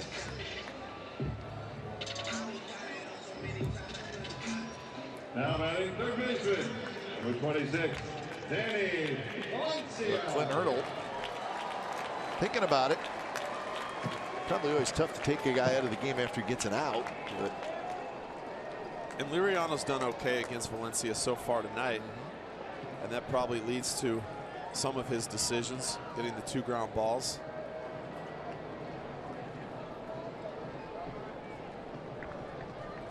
first pitch is low.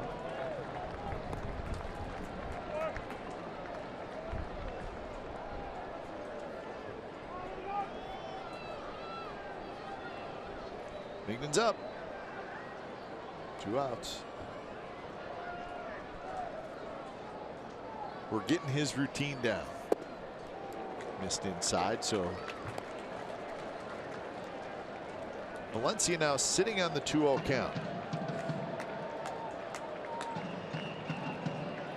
This is where Danny's just got to look in one spot. If it's not there, then you take it. You can afford to be selective right here. You don't have to swing at anything that's close. Just look middle in or get something you can drive right here. And he got a fastball in there for a strike, 2-1.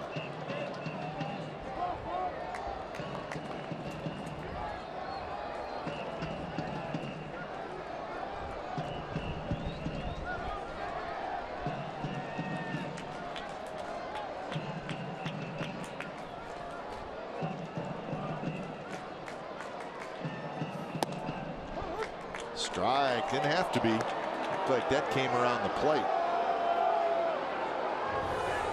And it almost seemed like Sam Holbrook couldn't quite make up his mind. You could see him kind of pause for a second. That's not his normal strike call. That was not a strike, and it was never a strike.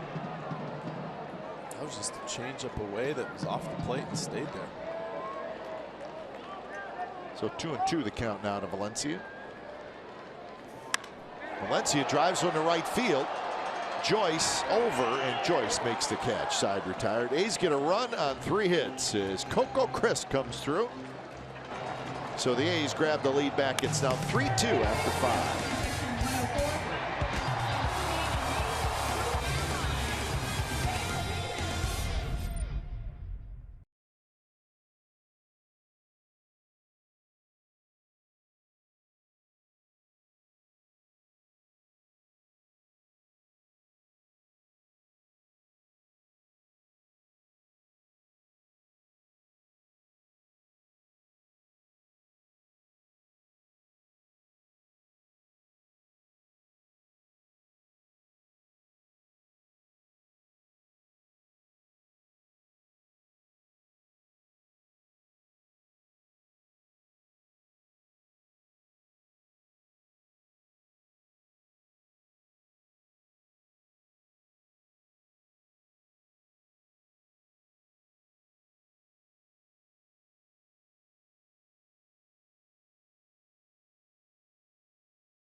Central. It's coming up at 6 and 10:30 tonight, and it's on Comcast Sportsnet Bay Area. We'll have all the highlights from this game as Kevin Durant decisions coming in. Will he be a Warrior? And all the latest NBA free agency news. Mindy Bach, Henry Wolford will host Sportsnet Central. 3-2 A's lead, top of the 6th inning. Matt Joyce, Josh Harrison, and Adam Frazier to hit for the Pirates. Bigton at 78 pitches through 5 innings.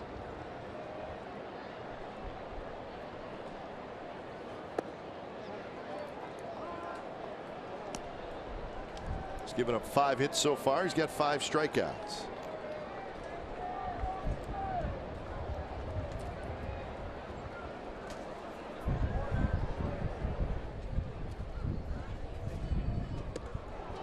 Joyce was able to hold up.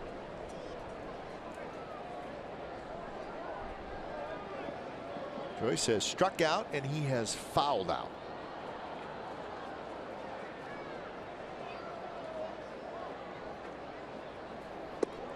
And that one a little off the plate, and now it's 3-1. Well, this is where your team got you that lead. You want to come out here. You don't want to walk this leadoff hitter. Make him earn it.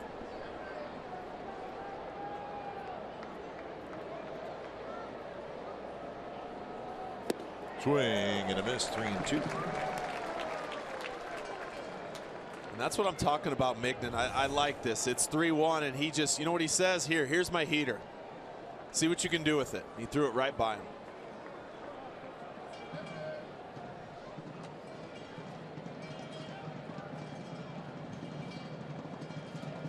Payoff pitch, here it comes. Foul back. So we talked about Liriano and how he would handle the runs he got. Let's see what Migden does in his opportunity for a shutdown inning, with the A's giving him the lead back.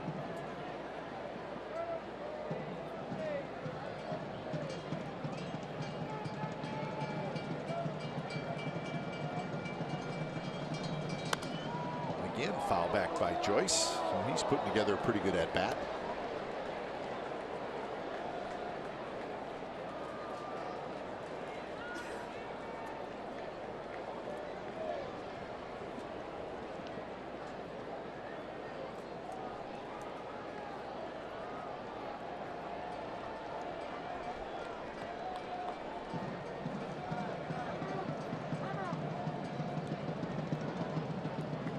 Catcher Matt McBride may have asked for time.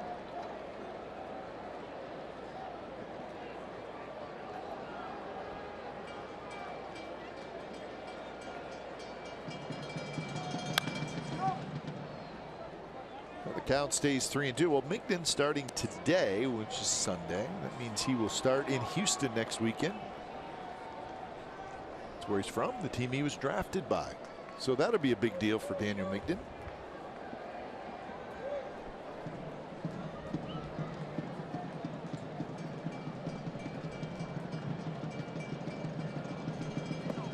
Curve, and Joyce took it, and a pretty good take, and that's a leadoff walk.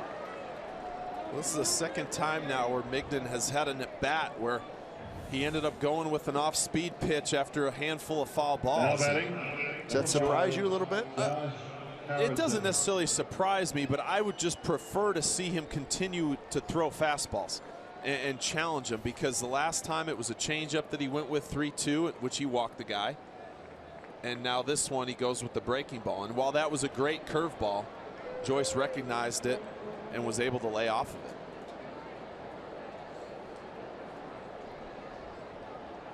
So leadoff man aboard. Here's Harrison.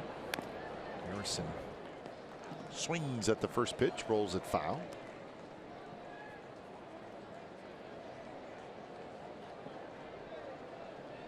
And the A's have turned 10 double plays in the last 6 games, including a couple in this series, and they need one right now.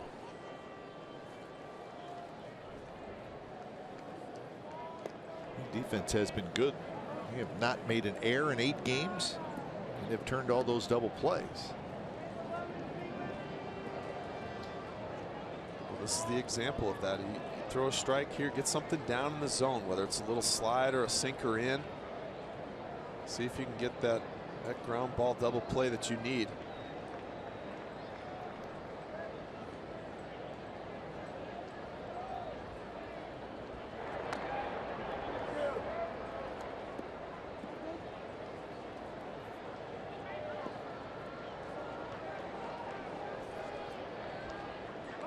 It looks like, again, a battle of the bullpens is right around the corner.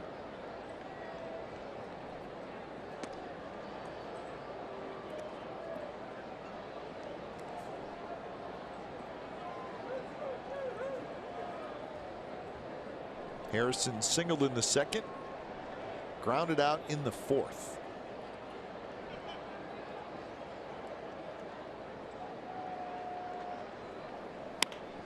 Valencia has it. Fires to second for one, on to first. The throw is wide, and Harrison is safe at first. And that's too bad, because that was a tailor-made double play, and Landorf, as he came across the bay, he kind of sidearmed it to first. Yeah, he just rushed himself. This ball's a tailor-made 5-4-3, and it almost seemed as though he thought Harrison, he had to hurry in order to get Harrison at first base. And You can see instead of taking his time, a little more. I've seen him do that before. He can make that play from down there the way he throws it underhand like that, but that one just stayed in his hand a little too long. And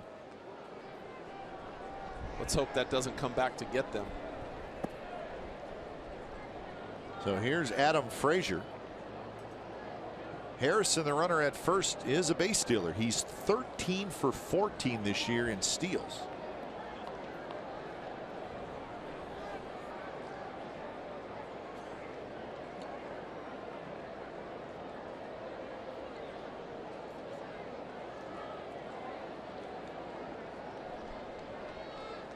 The Pirates as a team are third in the National League in total steals, 60.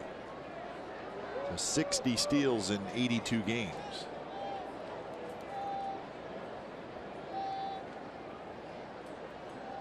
Marte and Harrison, the two biggest base stealers. He's got a good lead. First pitch is a strike. Second pitch a strike. So it's 1-1 to count. Frazier doubled in the fifth. Also hit a fly ball to center field in the second.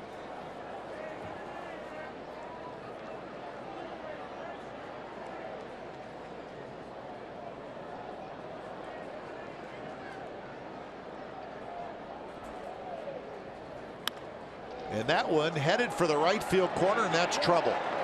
Reddick picks it up in the corner. Harrison being waved home, and Harrison is going to score, and Frazier's going to go to third with a triple, and we're tied again, 3-3. Well, a couple of extremely fast runners. Harrison on the bases and Frazier coming out of the batter's box. This is what I was talking about. When you don't turn those double plays, sometimes they come back to get you. And I think that's a changeup that he just kind of pulls inside. And Frazier, we saw him drive that one to center field for a double earlier. This one, he drives it down the line, and he's another guy who can run. Harrison, right off the bat, he knows he's scoring. He is scoring right off the bat. He knows that. You can see the helmet flies off. And they got a handful of guys in this lineup who can flat out run, and that's an example of it there with both of them. So neither pitcher able to get a shutdown inning. And now the Pirates a chance to take the lead with Mercer, the hitter. Infield in for the A's.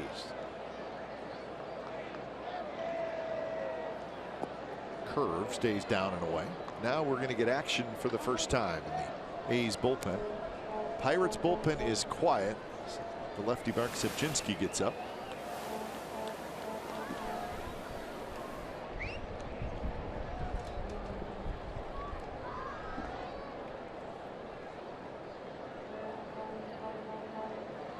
Mercer walked and scored in the fifth. And that one off the glove of McBride. He scrambles after it, and Frazier stays at third. It almost hit Mercer. Well, this ball very close to getting him, and you can see McBride. There's times I think a catcher, you think the guy's going to get hit. You don't quite reach as far. He gets it right off the glove, but luckily it doesn't bounce very far away. And Frazier's not able to advance towards home at all.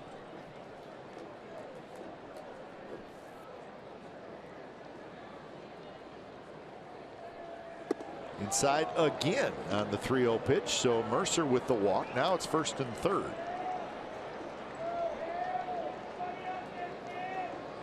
So 4 walks for Migden.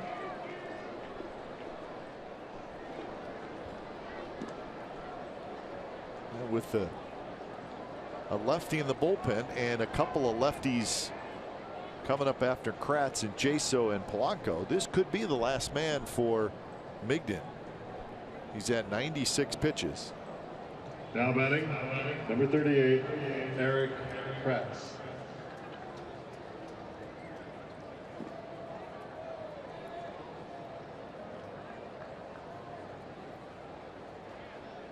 So they'll break up the meeting.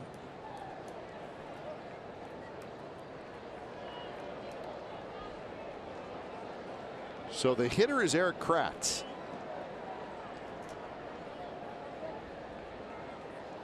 Kratz is 0 for 2.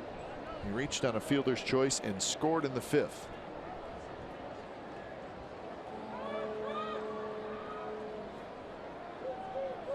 One for 6 in the series for the Pirates catcher.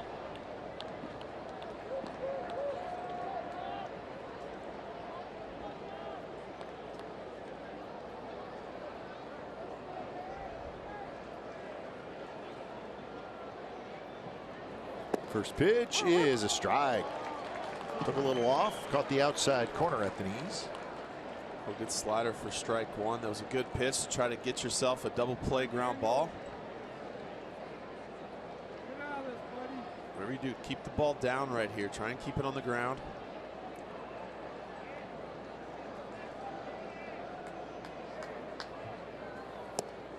And now it's 0-2. Now you can change a little bit. Now you can try and go for a strikeout. He goes back to the slider.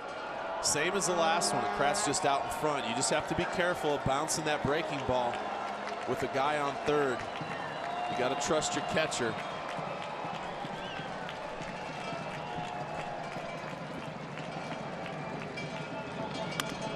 And that one to Migden under his glove. Ladendorf misses the tag.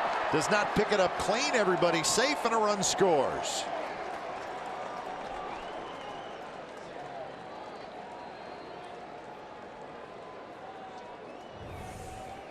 Well, Migden could not get it. Ladendorf tried to tag him, but in fairness to Ladendorf, that's a tough play. Mercer ran right in front of the baseball. And Bob Melvin says, was there contact? It goes as a RBI single. But you also have to allow the fielder to make a play on the ball, and I don't know that there was contact. Well, it's tough because Ladendorf's trying to come in and possibly make a tag. He almost would have been better off if he, you make contact with him, but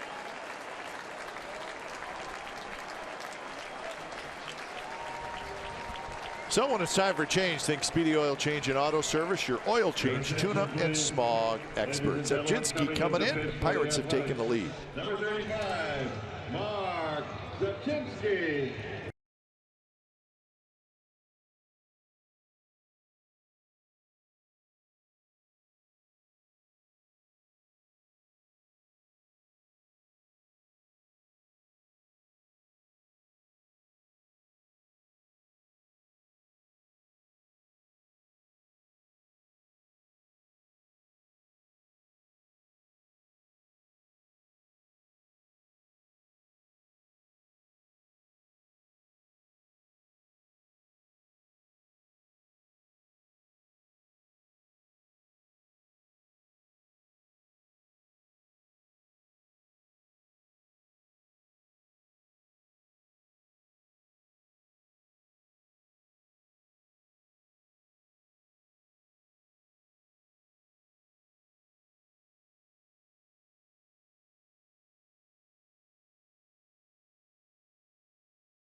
Is presented by authority of the Oakland Athletics and may not be reproduced or retransmitted in any form, and the accounts and descriptions of this game may not be disseminated without the express written consent of Athletics Investment Group, LLC. So Daniel Migden goes 5 1/3, and the Pirates have taken the lead here in the top of the 6th. So 99 pitches for Migden. Not quite as sharp as he was in his first 4 starts. So Zabzinski comes in. He's going to face a pinch hitter. David Freese steps up. He's hitting for Jaso. So Clint Hurdle looking to add on here, and he has the luxury of just being able to keep Freese in the game and play him at first base, which is Jaso's spot.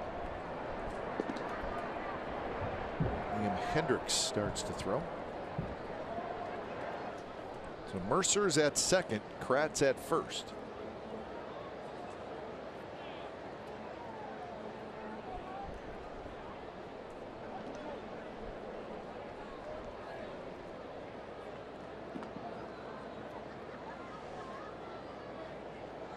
Freese is 2 for 8 in the series.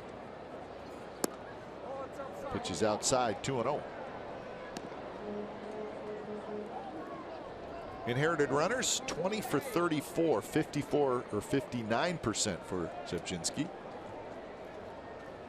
A little bit below the league average.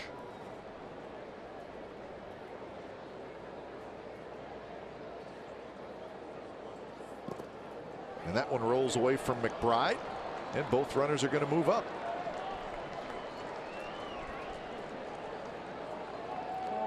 So it'll be a wild pitch, and it is becoming an ugly inning right now for the A's. It has, and the last thing you expect when a pitcher's throwing a fastball is for it to bounce that far in front. McBride just tried to pick it instead of blocking it, and it got away from him.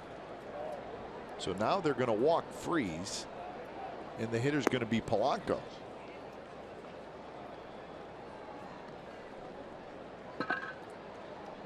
So that's 3 walks in the inning, 5 walks in the game by the A's.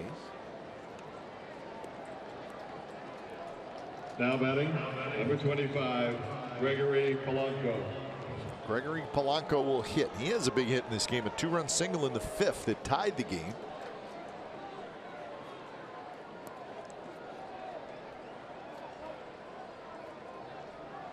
He has 47 RBIs on the season.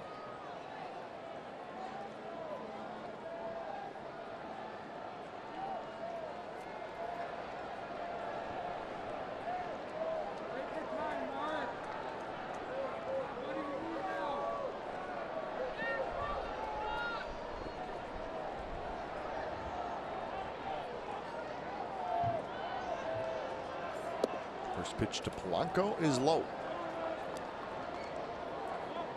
Polanco's also struck out and walked.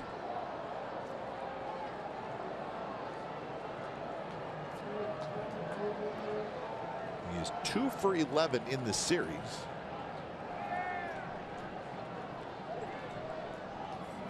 Swing and a miss.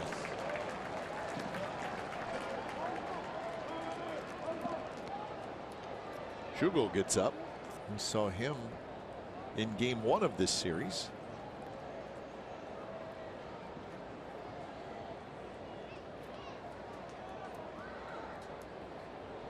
So the Pirates have scored twice, and they are looking for more. Inside. Zebczynski, he throws a lot of fastballs, slider, breaking ball every so often, but that fastball, that sinking fastball is his money pitch, especially against lefties. All 3 have been sinkers. The one he got the swing and miss was a sinker away. Another swing through, and it's 2-2. There's another good one. He's got a lot of movement on that pitch, and if it's down, it's effective, but you got to start it high enough to get that swing. The other ones, he's kind of bounced a few of them.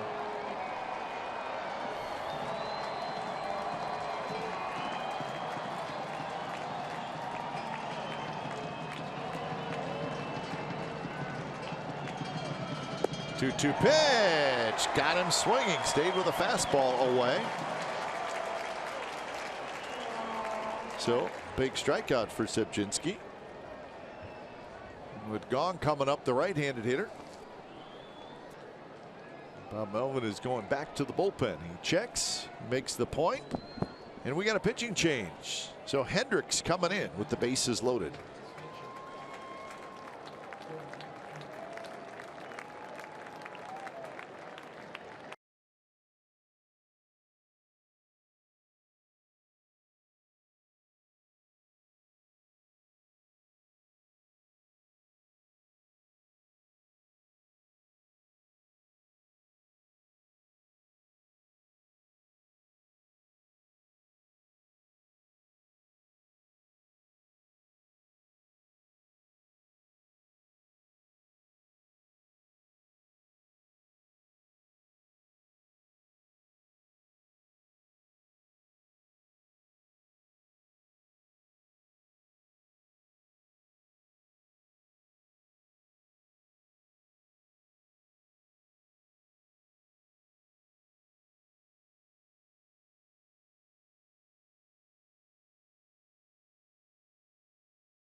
show on Saturday, July 23rd, presented by Lagunitas. The legendary concerts at the Coliseum featured the Rolling Stones, David Bowie, The Who, U2, Led Zeppelin, and many more. The fireworks show will be set to music from select Day on the Green performers, and fans can watch the show from the outfield grass. As always, on-field capacity is limited. Get your tickets today at athletics.com/fireworks. So the Pirates leading 4-3. They have the bases loaded, 2 outs. And Holgong comes in to face Liam Hendricks.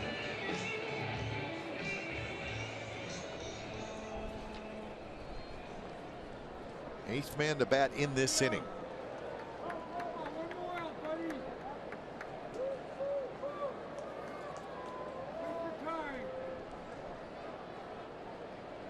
Hendricks has pitched well since coming back from the disabled list. First pitch swinging. It's popped up. Right field, foul territory, right near the bullpen mound of the Pirates. Nobody can get to it.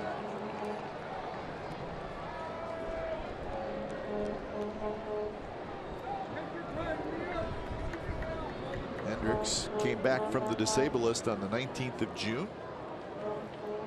Has a 2.16 ERA since coming back. He started to turn his season around.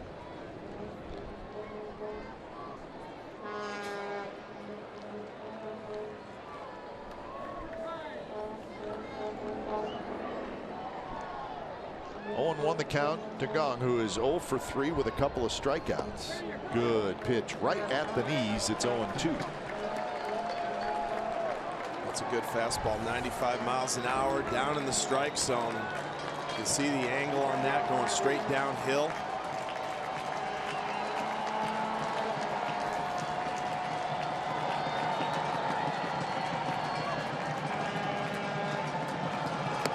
Pitch runs away from Gong.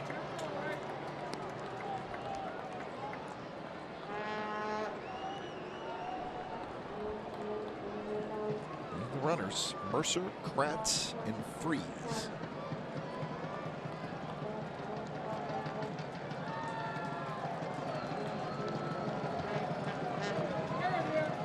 Blocked nicely by McBride, saved a run.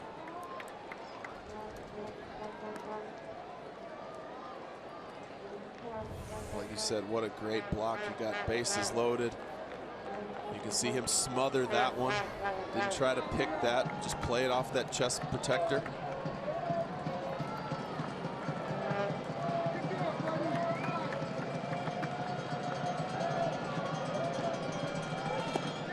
And they got him swinging. So the Pirates get 2 to take the lead back, and they lead the bases loaded. Bottom of the 6th coming up. 4-3 Pittsburgh.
by McDonald's. 1971 All-Star game. Reggie Jackson with the A's hits a towering home run off the Pirates' Doc Ellis. The ball hit a light tower at Old Tiger Stadium up on the roof. The ball was estimated at 540 feet.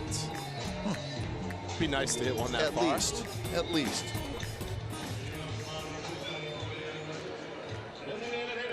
One of the great Reggie Jackson moments in his Hall of Fame career. I do find it odd how the balls used to go so far then, and now guys can only hit them about 470, maybe 480. Yeah. Are you saying the balls are different? Reggie's in the house. Maybe they had different measuring devices then. You know? I think they definitely had different devices. So David Freese stays in the game. He's at first base. Schugel is the new pitcher.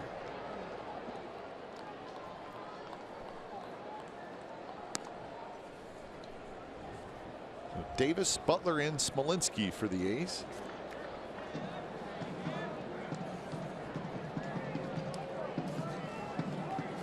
Davis signaled and scored. That was back in the second inning. Pitch by Schugel. And the count is 0-2. A.J. Schugel.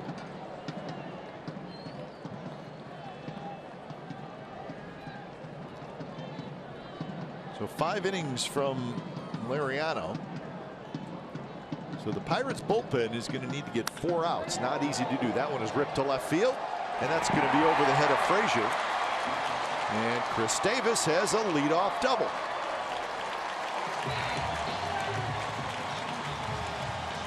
So just like that, the tying run's at second base.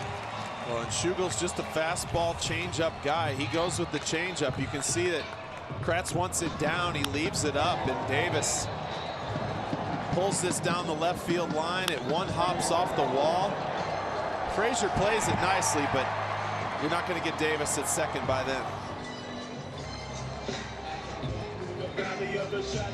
So Pirates bullpen 28 2/3 consecutive scoreless innings, and in this series 8 innings, 5 hits, no runs, and 12 strikeouts. So that's what the A's are dealing with, but a good start here in the 6th. And we got a pinch hitter for Butler, Yonder Alonso.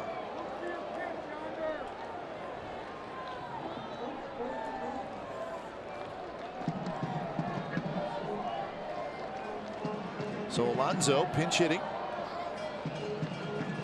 Swings and misses at the first pitch.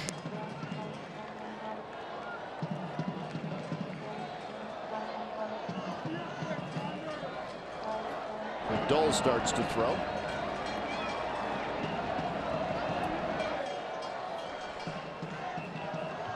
Schugel pitched in game 1 of the series. In a scoreless 6th inning. In the 6th here this afternoon.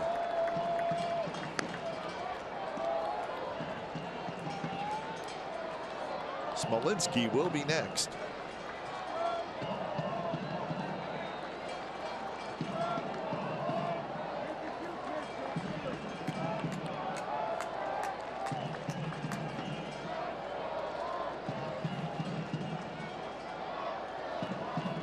Alonso lays off.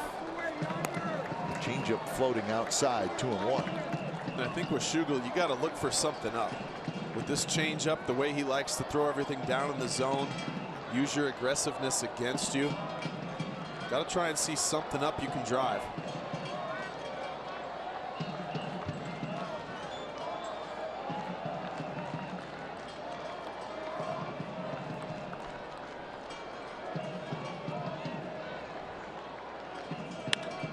And it is driven to center.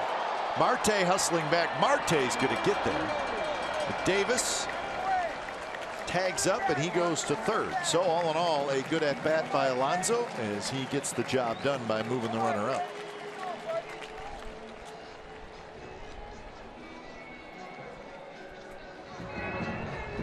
So 1 out for Smolinski. Now batting left fielder, number 5, Jake Smolinski. think the Pirates are thinking, Mark, yeah, we got a 4-3 lead, but boy, we had opportunities in the 5th and the 6th for a lot more. They had the runner at 3rd and less than 2 outs in each of those innings after scoring a couple runs and could not score any more.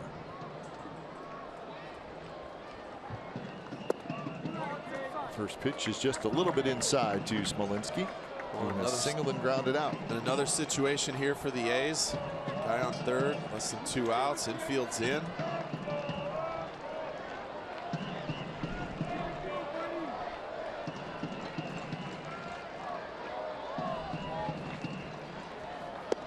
And that one missed again. 2-0. The A's had 2nd and 3rd in the 5th after a run in and could not get another run in. That looks like a pretty good pitch. Good pitches, but good job by Smolinski to lay off those. Those aren't. Sam Holbrook hearing it from the Pirates dugout. And throw somebody out.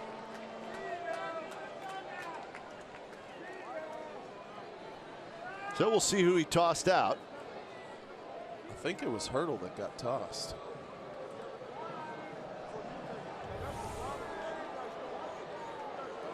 There's the toss.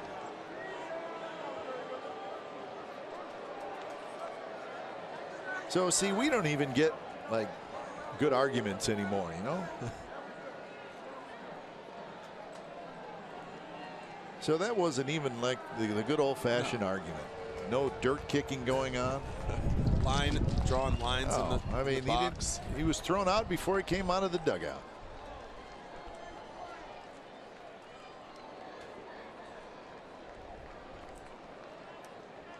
So sort of uneventful as Clint Hurdle takes the folder.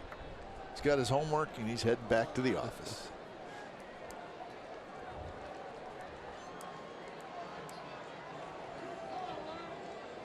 So Clint Hurdle is gone.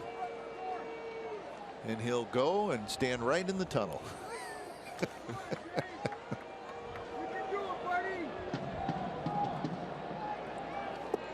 3-0 now to Smolinski. Matt McBride will be next.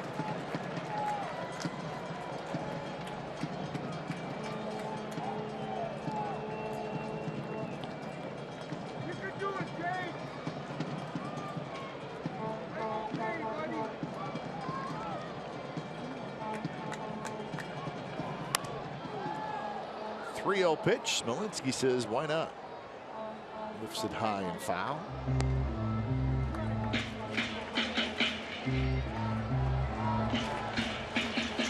So a back and forth game this afternoon.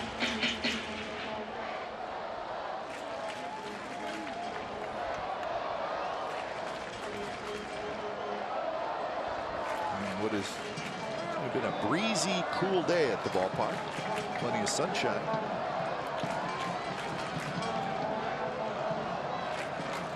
3-1 pitch. That one is a strike outside corner. Good pitch by Schugel. So Jake Smolinski doesn't agree. Well, as much as the first couple were inside just off the plate, this was a very good pitch. This was probably on the black away. For 3-1, that's an outstanding pitch down and away. So full count. Tying run at 3rd, 1 out. And it's low. So a good take. And now the A's have 1st and 3rd with 1 out.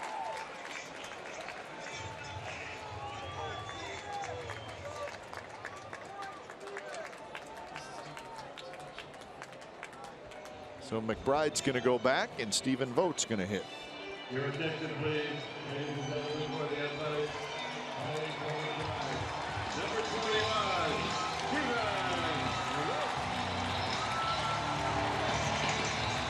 So here comes Vogt.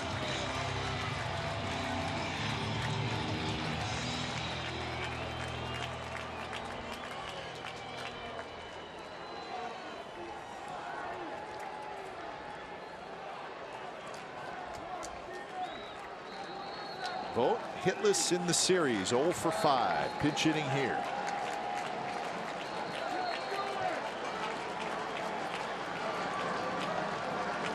First pitch is low.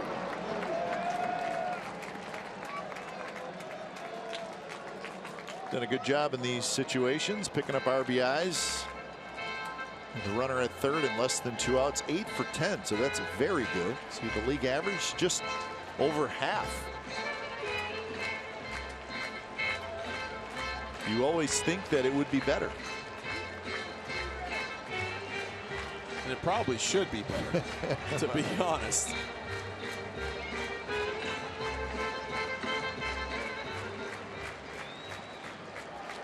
Big heads are getting ready.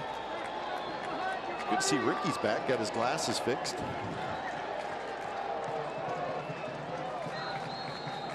Vogt takes, and a fastball 91 on the inside corner for a strike.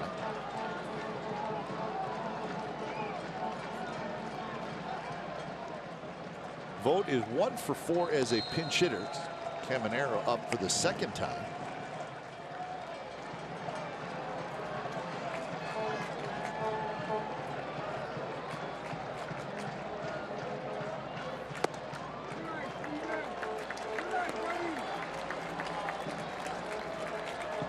Ladendorf is the on-deck hitter.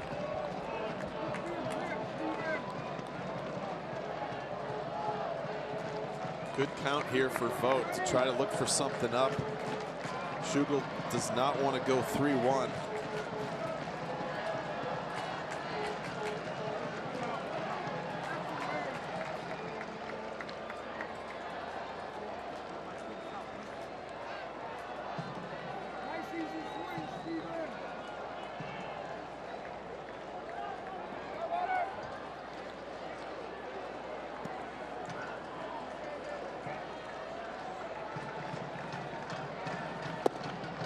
Misses away, 3-1.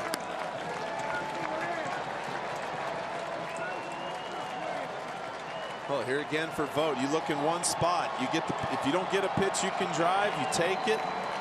If he paints something, let it go. Get something you can hit out in that outfield.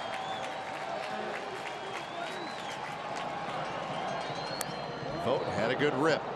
He got a fastball down around the knees, and he put a good swing on it. So now full count.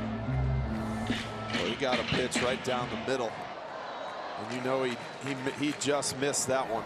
He would like to have that one back right here, but I wouldn't be surprised to see Schugel go with a changeup here.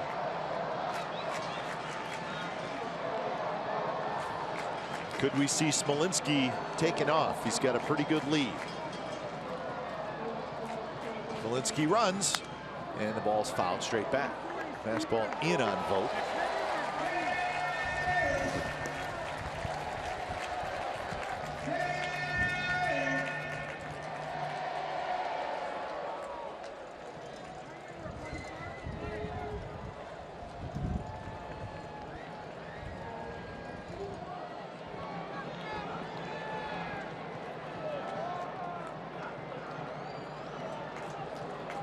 So another 3-2.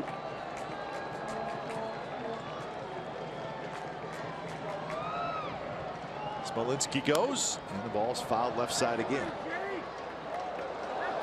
Bounces all the way down into the lower level, and then all the way down to about the 5th row behind the A's dugout. He was not expecting to get that. He did have his glove on, and he was ready for it, though.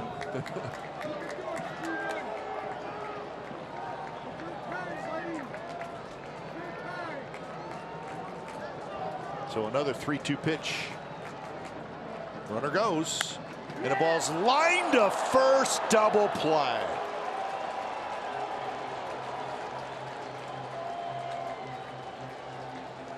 Seventh inning coming up. Pirates 4, A's 3.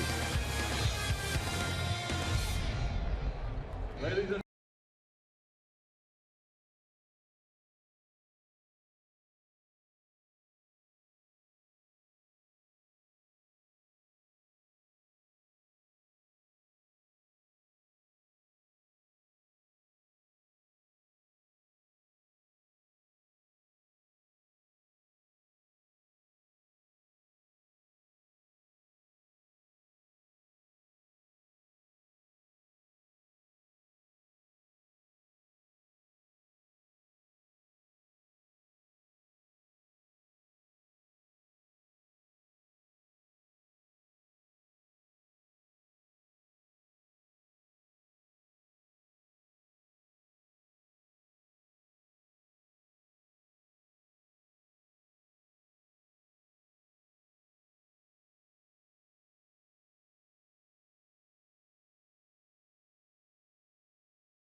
Now for the forward right choice, September 30th, 1972. Roberto Clemente gets hit number 3,000 in his career.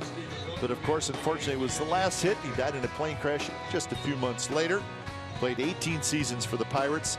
All-Star 15 times, the MVP in 1966, a 12-time Gold Glove winner.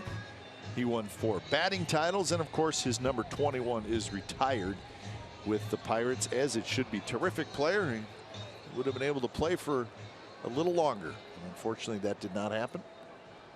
Leading off the top of the 7th inning for Pittsburgh, number 6. But he is Starling Marte. I don't want to say for sure the most popular Pirate player ever because of Willie Stargell, but he's probably one, and they're probably 1 in 1A. Nice play by Hendricks off the mound on a bunt attempt by Marte.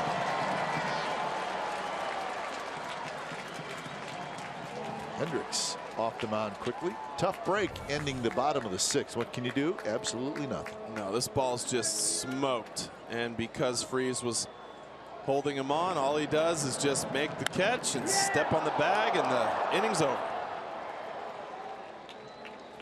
Now batting number 17. It's tough as a hitter. You're looking for a pitch, you get one, and you hit it like that, and you don't even get a chance. You don't even run. You just, like he did, he squatted down in frustration.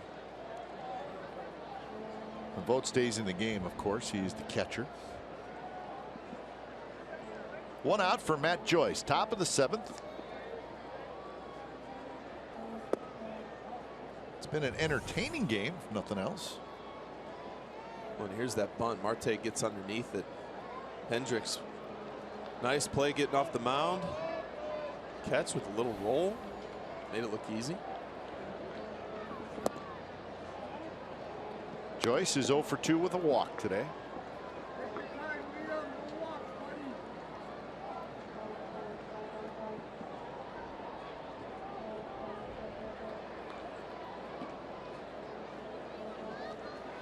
Swing and a miss. Hendricks got the final out in the 6th, and it was a big one. Striking out, gone with the bases loaded.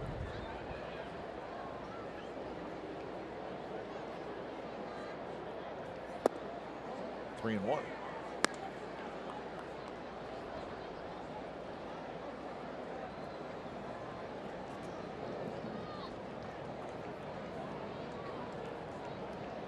Josh Harrison is the on-deck hitter. And there's a shot past the diving Ladendorf. Beats the shift, does Matt Joyce. So a 1-out single in the 7th. That's hit number 8 for the Pirates. Well, fastball down and in, and you can see Ladendorf playing in short right field. But this ball hits so hard, he's not able to get over to it. Good attempt, but ball just hit too hard. Number 3, Sean Rodriguez, running for Joyce. Now batting, number 5. So pinch runner is Sean Rodriguez at first base.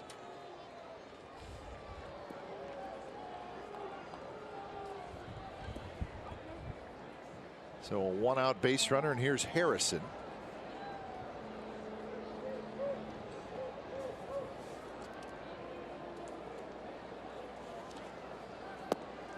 First pitch to Harrison, down and away.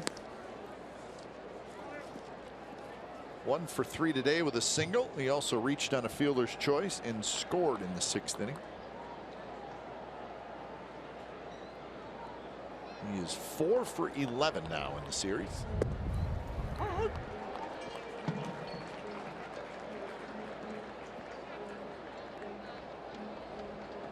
Certainly don't see the Pirates a lot. Haven't seen him since 2013, but you hear a lot about him. You can tell it's a talented team, especially the lineup. I'm very impressed with Harrison.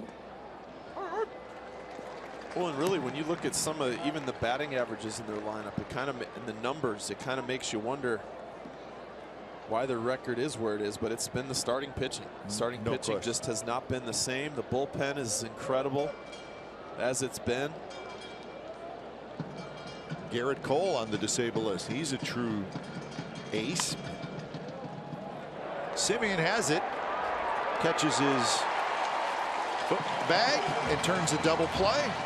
And nicely done by Marcus Semien, and that's how the top of the 7th comes to an end. So 7th inning stretch here at the Coliseum with the Pirates leading 4-3, and we're going to keep it right here at the ballpark with 4th of July festivities as we're going to listen into God Bless America, where we continue to honor our country as we celebrate the 4th of July weekend, as retired Petty Officer First Class Stephen Powell leads us in God Bless America.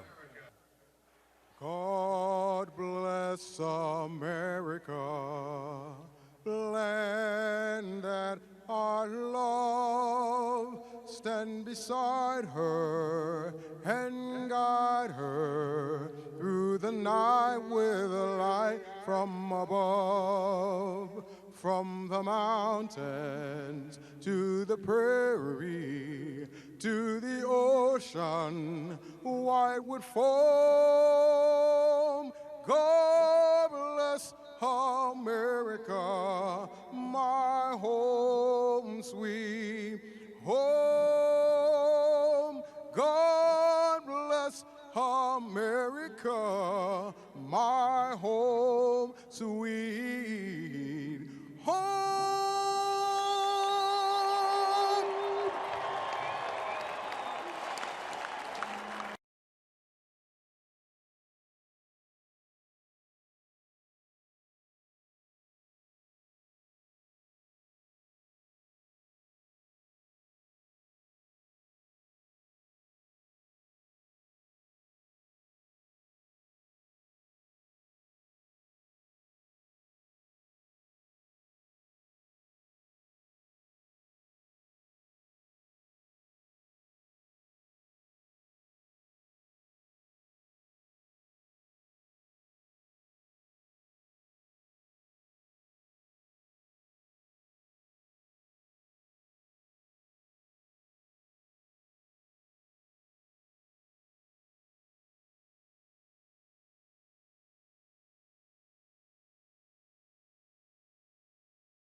A's Baseball on CSN California is brought to you by Toyota, the full-line automaker with the longest-lasting vehicles in America. Toyota, let's go places.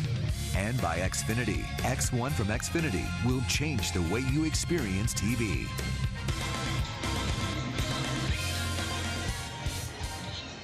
So it's the bottom of the 7th inning from the Coliseum with the Pirates leading the A's 4-3.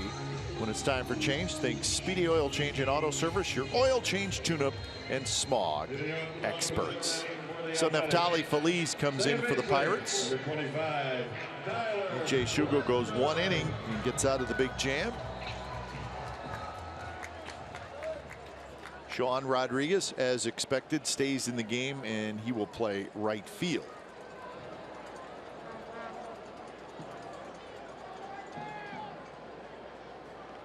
And the first pitch to Ladendorf is a bit high. Ladendorf, Crisp, and Semien.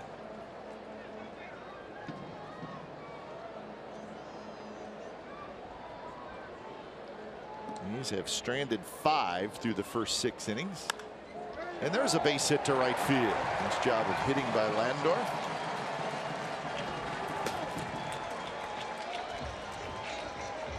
So for the 3rd inning in a row, the A's have their leadoff man aboard. And I was just about to say, this is the part of the Pirate bullpen, that the hard-throwing bullpen that they have. And Ladendorf takes that 95-mile-an-hour fastball and just shoots it the other way.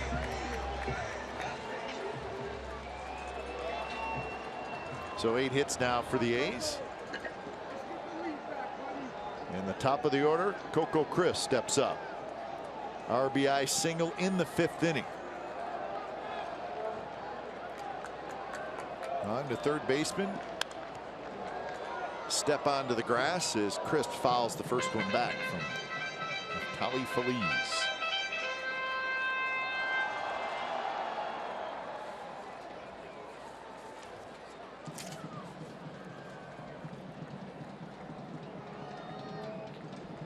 Phillies pitched in last night's game, a scoreless 7th inning.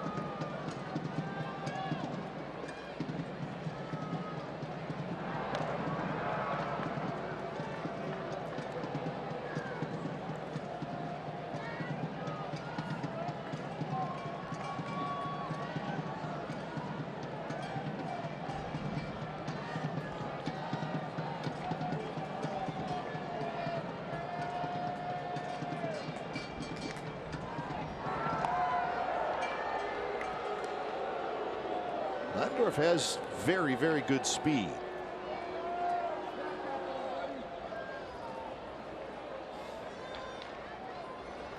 These have just one stolen base in this series.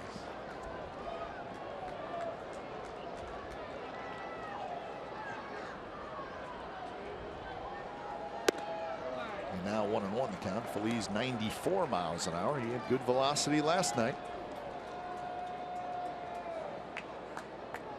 The Pirates, this part of their bullpen, they'll use Phillies, Caminero, collection of guys, Tony Watson. The 3 of those guys will kind of fill in the 7th and the 8th when they have a lead like they do.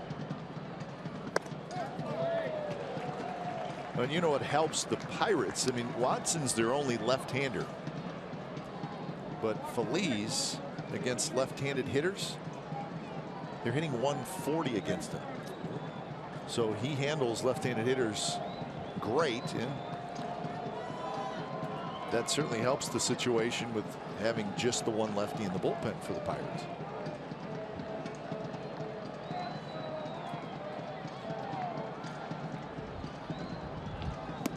Not close, and now it's 3-1.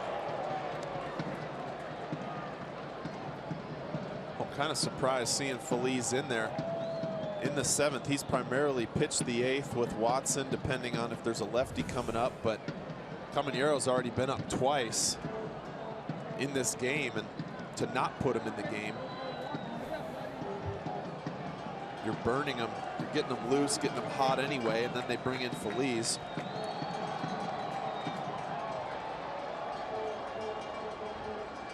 One pitch, strike, 3-2.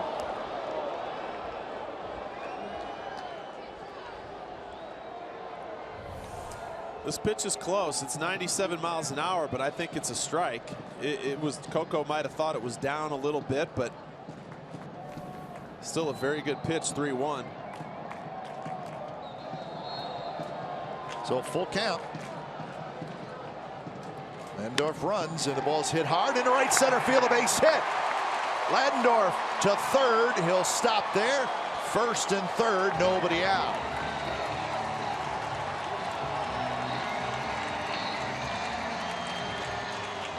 The A's are in business. Coco gets the 3-2 fastball, drives it right back up the middle, and with Landorf on the move, he's able to get to third easily. You can see him taking off on the pitch. This ball gets by Harrison. Landorf going, easily gets to third base. As quick as he was moving, if anybody would have bobbled anything, he possibly could have scored. And the A's have first and third with nobody out. And Simeon is the hitter.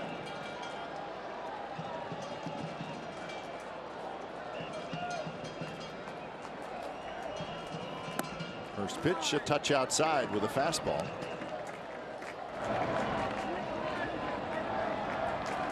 Nadal and Rodriguez start to throw for the A's.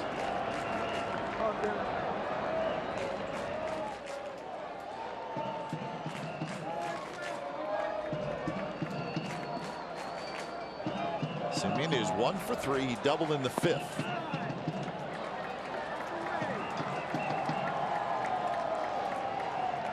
So quite a game today, and it's only the 7th inning.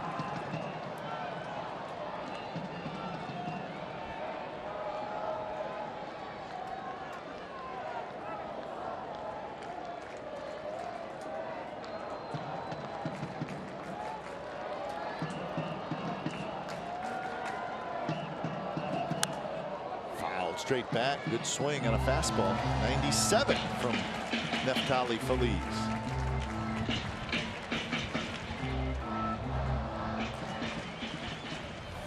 Let's check out a good play, I believe. Oh, yeah. See, who says don't bring your glove to the game? Bring your glove. You just never know. No, you have to bring it.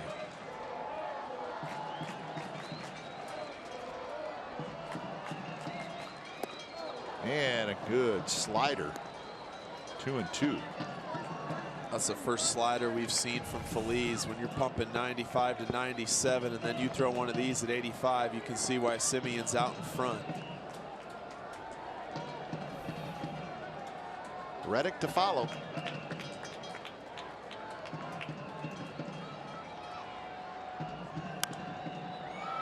Popped up. And is anybody going to get it? No. One bounce up into the seats.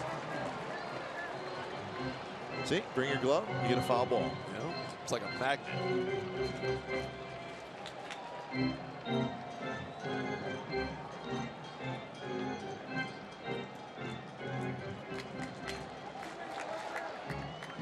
The Pirates return to their defensive spots after the long run.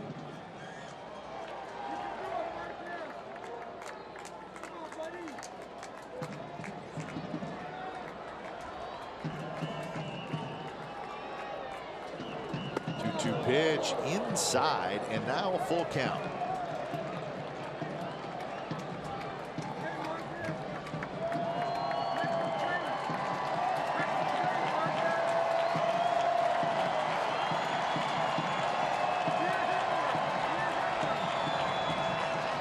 If Coco takes off, he does not. Swing and a miss, struck him out.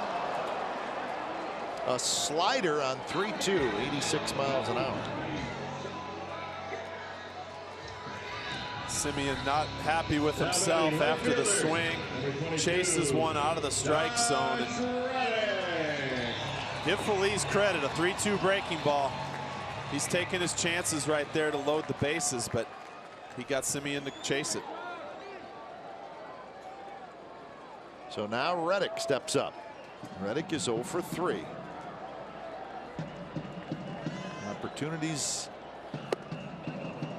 missed by the A's. 3 for 21 with runners in scoring position.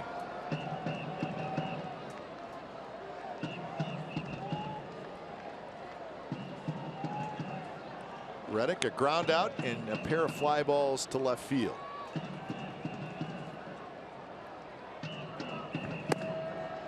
Feliz 98 that time.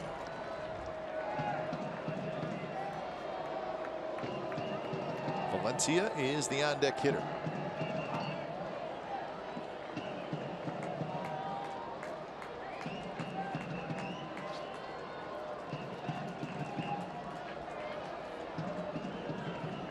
Swing and a miss. 1-2 is Reddick.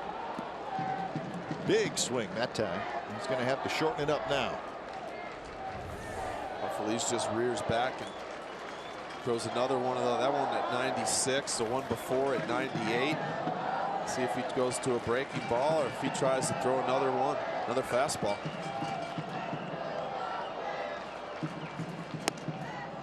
Comes inside.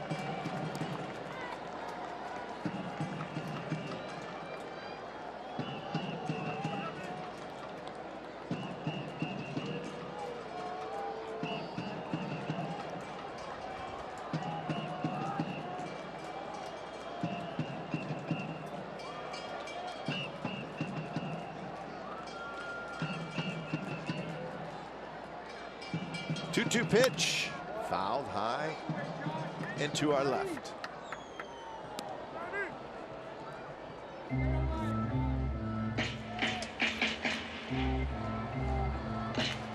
Would Feliz throw a slider to a left-handed hitter here? If he would, you'd think he'd try to bounce it or backdoor it. I don't think you want to throw one down and in.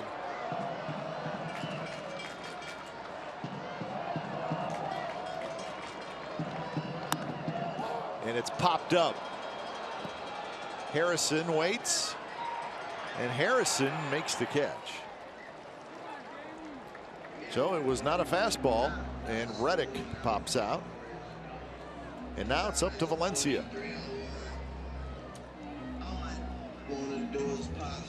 He went with the slider down and in, and he got it far enough in there that Reddick couldn't do anything with it.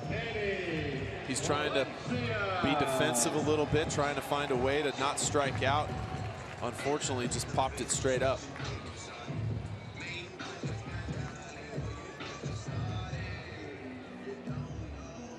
So Kratz and Phillies want to make sure they're all in agreement. So Valencia trying to tie it up. He is 0 for 3 today, 2 groundouts and a fly ball to right field. He is 0 for 11 in the series.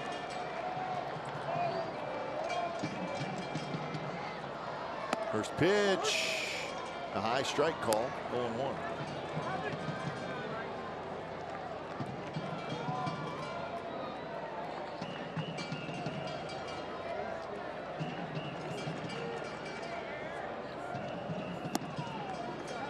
Close, but a little off the plate. Back-to-back 98-mile-an-hour fastballs. It's funny when a reliever can feel that he has a chance of getting out of an inning, all of a sudden things go up a gear.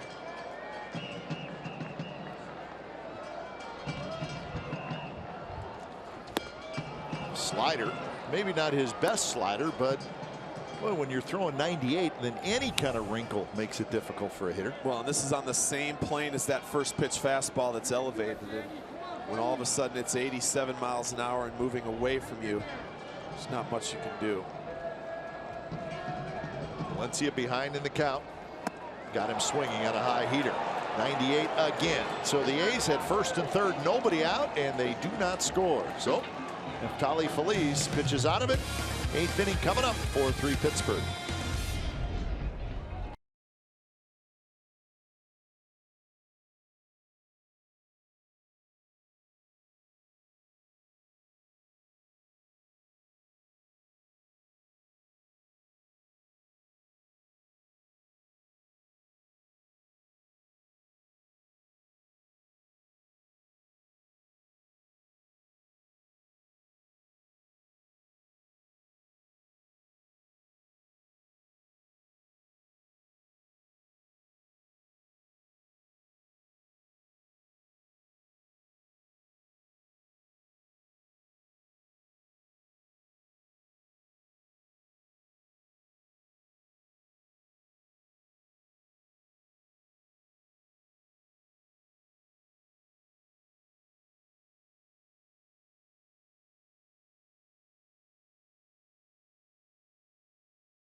Cross-brewed Coors Light, high save percentage in the majors since 2014. Mark Melancon, the Pirates closer, is right on top of the list. How about that? 93.9%. So maybe not.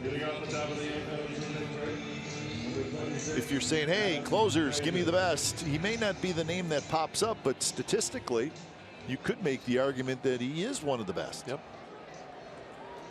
Mark Melancon. Very underrated closer in this game. So it's the top of the 8th. Pirates hanging on to a 4-3 lead as Fernando Rodriguez comes in. So when it's time for change, think Speedy Oil Change and Auto Service, your oil change tune-up and smog experts. So game number 34 for Rodriguez.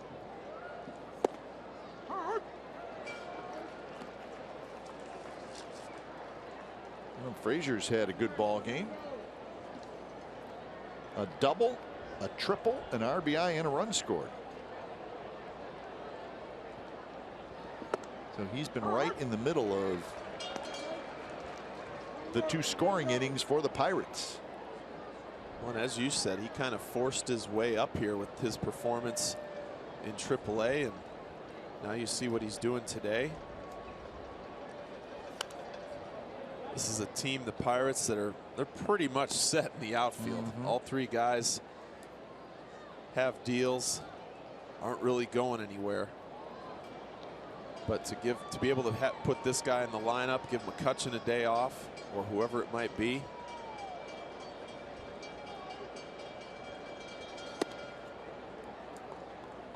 And McCutchen is getting the day off today.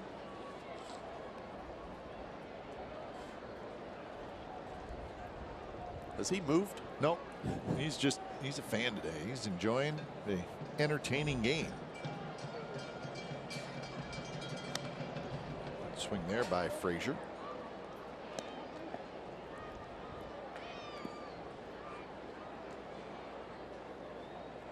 Eight hits for Pittsburgh. They've left 8. 9 hits for the A's. They've stranded 7. There's been a lot of runs that have been left out there by both teams today. That one is sliced foul.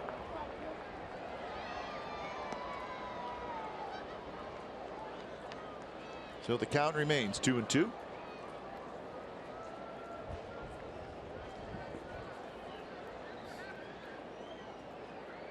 Mercer to follow, and then Kratz here in the 8th inning for Pittsburgh.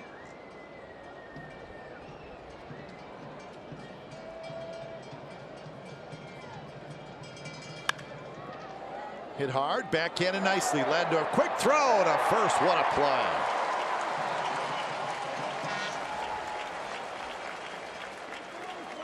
So that's a heck of a play by Tyler Ladendorf. Well, Ladendorf showing his athleticism right here, and that's what I meant earlier on that double play where he can throw that ball underhand. It's almost lower than like sidearm, and that's what you see right there. He has the arm strength to do that, and how quick he got rid of it. So 1 out here in the 8th for Jordy Mercer. Mercer's walked twice and scored today.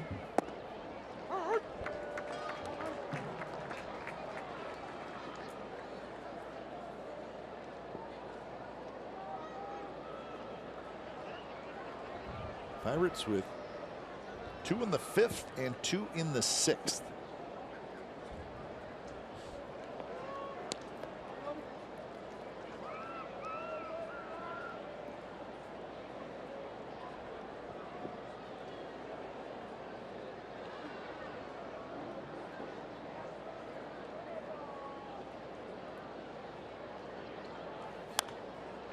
Pop-up foul.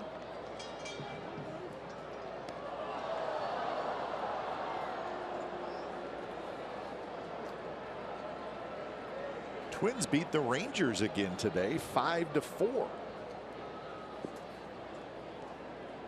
see those Twins coming up tomorrow. Gibson beat Hamels. Cole Hamels, just his 2nd loss of the year. He's now 9-2. Only won 4 innings. The Rangers have lost 4 out of their last 5.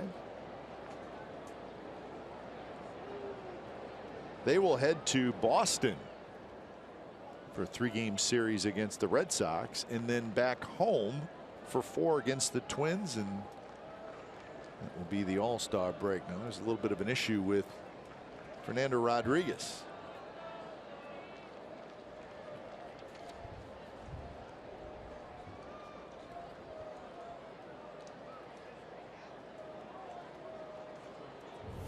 This is the last pitch. Don't know if we'll be able to see anything, but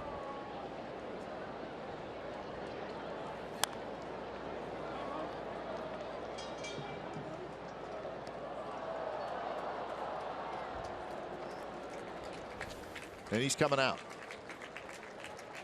He just did not look quite comfortable after throwing that last pitch. So Axford's going to come in. He'll get as long as he needs to get ready. So a pitching change at the Coliseum.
A's Insider Podcast is live on CSNCalifornia.com. Log on each week as our A's Insider Joe Stiglitz talks baseball with players, coaches, special guests, and more. This week, Joe's guest is his former left-hander and TV analyst Mark Mulder. The A's Insider Podcast with Joe Stiglitz. It's on CSNCalifornia.com. Also available on iTunes. So anything you need to know about the Athletics, check out Joe Stiglitz, our A's Insider at CSNCalifornia.com.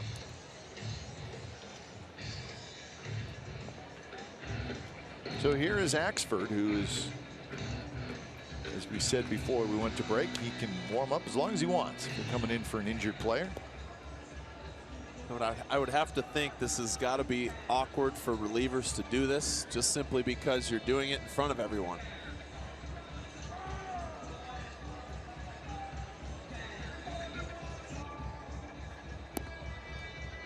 Brian Schulman, part of the A's training staff, giving the manager and the pitching coach a quick update.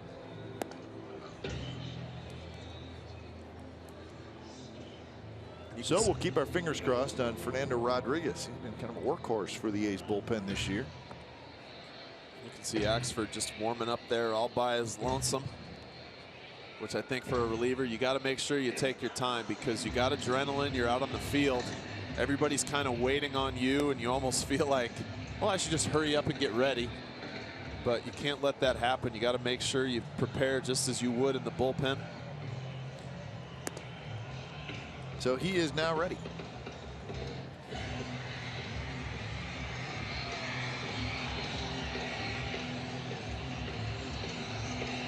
So the count is 1-2 to Jordy Mercer.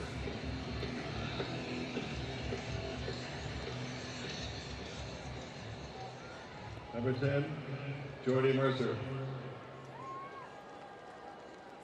So Axford becomes the 5th pitcher in this game for the A's. Migden, Zabzinski, Hendricks, Rodriguez, and now Axford. So Rodriguez goes just a third of an inning.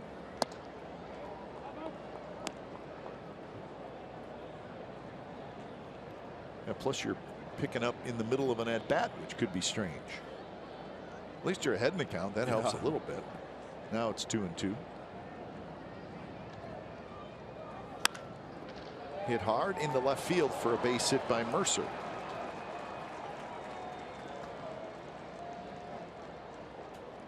So 9 hits now for the Pirates. Each team with 9 hits. Now batting, fastball down and in. You can see Vogt just kind of reach back over the plate, mislocation a little bit. And Mercer, who's had a few hits in this series, another one in the hole.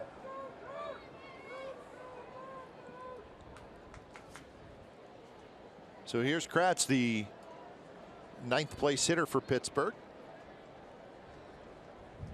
He's been part of the scoring.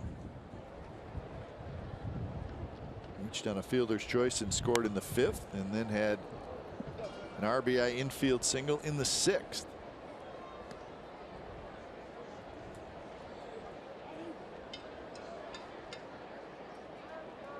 White Sox beat the Astros today 4-1 in Houston, trying to slow down the Astros. Houston's been hot lately, but they lose today 4-1. In the air to right, hit pretty well. Reddick back, fighting the sun, and Reddick makes the catch. Cannot be an easy play out there.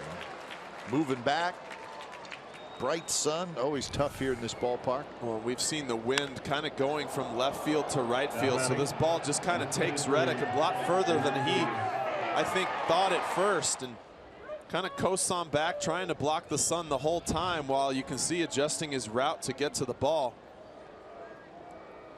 But makes a nice catch. He just onto the warning track. And that sun, always an issue. You can see even with the glasses on, you got to use your glove.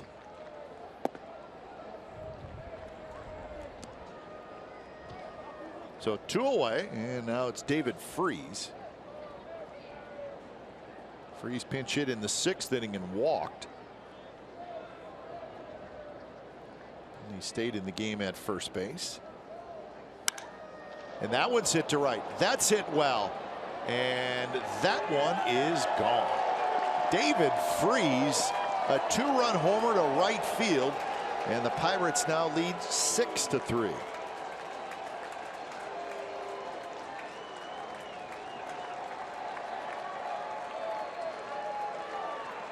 So that one had a little different sound to it than the Kratz ball.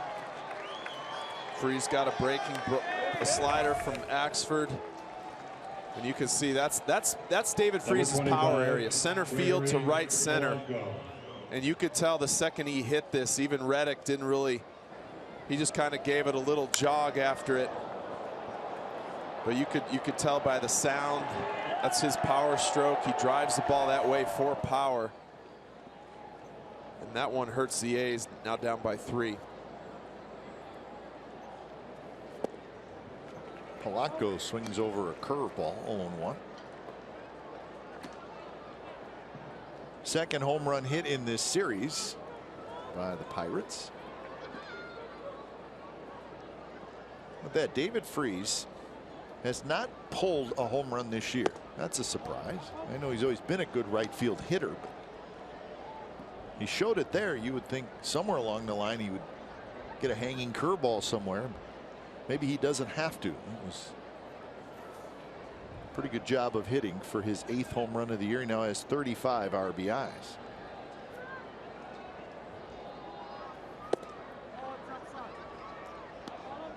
I think with Freese, a lot of the balls he pulls are line drives or balls down the left field line, and there's just something about that ball out away from him, up and away, where that's just his power stroke.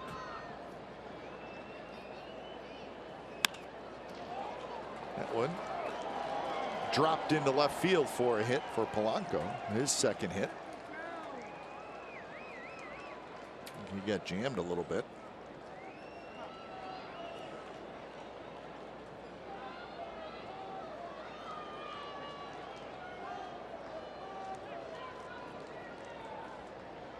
So Gong hits for the 5th time. He has had a tough day at the plate. 0 for 4 with Now with 3 Number strikeouts. 27, Jung Ho Gun. Axford's just got to find a way to get the ball down. Even the fly out that he got from Kratz, ball was just up.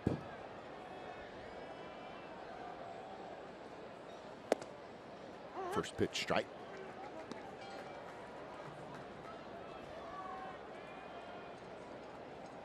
Mariners just finished off the Orioles. It's a 9-4 win, and that's a 4-game sweep by Seattle over Baltimore. How about that? And the Mariners now 43-39. Seattle will be at Houston Monday, Tuesday, and Wednesday. And they will finish the first half of this season on the road. But maybe some momentum for the Mariners, still without Felix Hernandez. It's a good Baltimore Orioles team, and they just swept them in 4.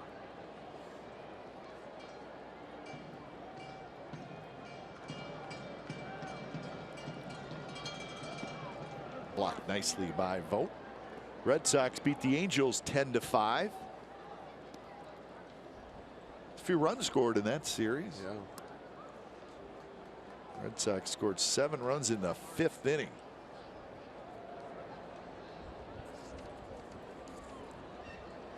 They were just trying to pay back the Angels for last night. Yeah, they tried.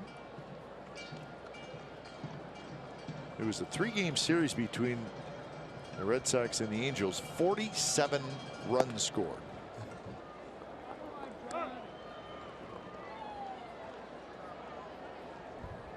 So a 3-2 count with 2 outs. So Polanco will take off. Alonso will back up and play behind him.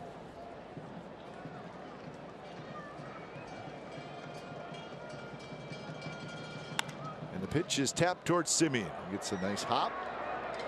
Side retired, but couple insurance runs thanks to David Freese, a 2-run homer. Bottom of the 8th coming up. 6-3 Pirates.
Six 11-0 for the Pirates, 3-9-0 for the Athletics. Daniel Migden gave up 4 earned runs in 5 1/3. His offense has had plenty of opportunities in this series, but they're 3 for 23 with runners in scoring position. Today they've had runners at third, less than 2 outs, and could not get them home. So it's been a frustrating game and a frustrating series for the A's offense, who had scored a whole bunch of runs really before this series. Good offensive numbers in the 4 games against the Giants, but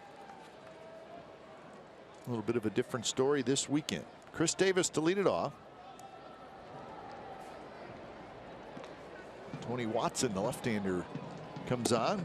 His first pitch is outside.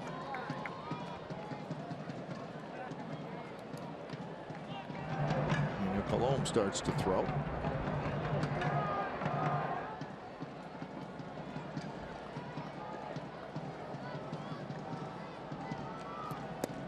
Strike in the outside corner. Where we saw Watson last night, fastball, mostly fastball changeups to righties, fastball sliders to lefties.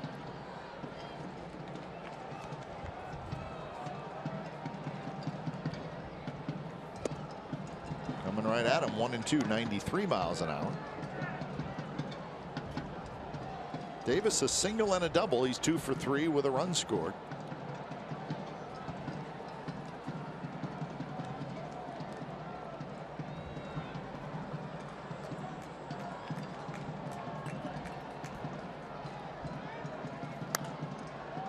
Fouls that one, headed for the second level.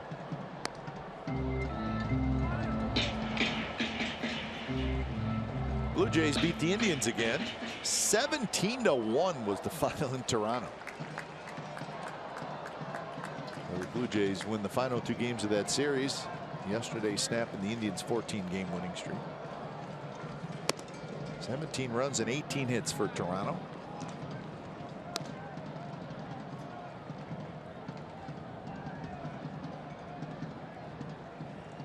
J.A. Happ, 1 for the Blue Jays. He is 11-3. It's the guy the Pirates missed. They had him last year, and he was a free agent. Got a big deal from Toronto. Pirates people said they miss him a lot. He was only there for a couple months. Yep. Went from Seattle to Pittsburgh. J.A. Happ. But he was one of the consistency guys, one of the ones they could count on down the stretch last year, and they just haven't had that so far this year. 3-2 pitch, fastball, and Davis swings and misses. Well, Chris Davis not holding anything back with 2 strikes here. He gets a fastball middle in, and you see his left hand comes off the bat. He was shaking it when he swung and missed at that first fastball inside, so hopefully there's nothing wrong there.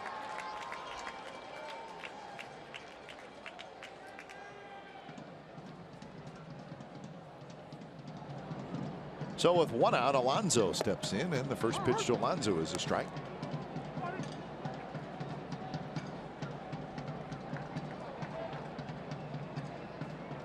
Phillies beat the Royals 7-2. The Indians maintain their 6-game lead over the Royals. Tigers are playing well. They've won 6 in a row. They beat the Rays 5-1. Tigers making a little move. They're only 5 out, 5.5 out. Fair ball, just inside the bag. Alonso will stop at first.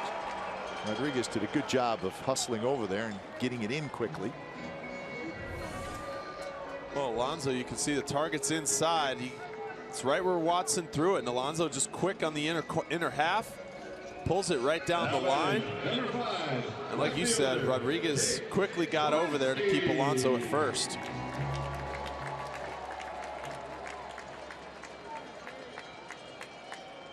So a 1-out base runner. These need stack some hits together as Smolinski steps up.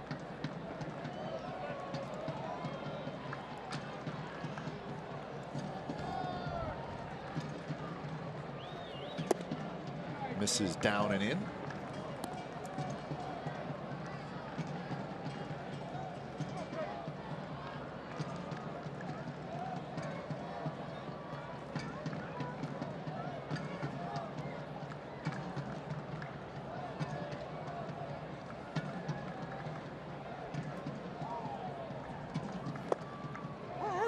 Breaking ball, first strike. These will be in Minnesota tomorrow. Remember, it's a day game on the 4th of July. Kendall Graveman and Ricky Nolasco. 11:10 is the scheduled first pitch here in the Bay Area. A couple day games in Minnesota, Monday and Wednesday.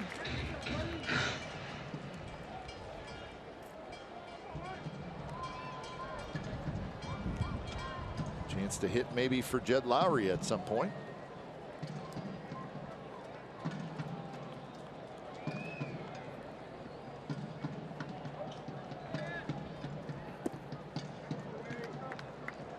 So 2-2 the count.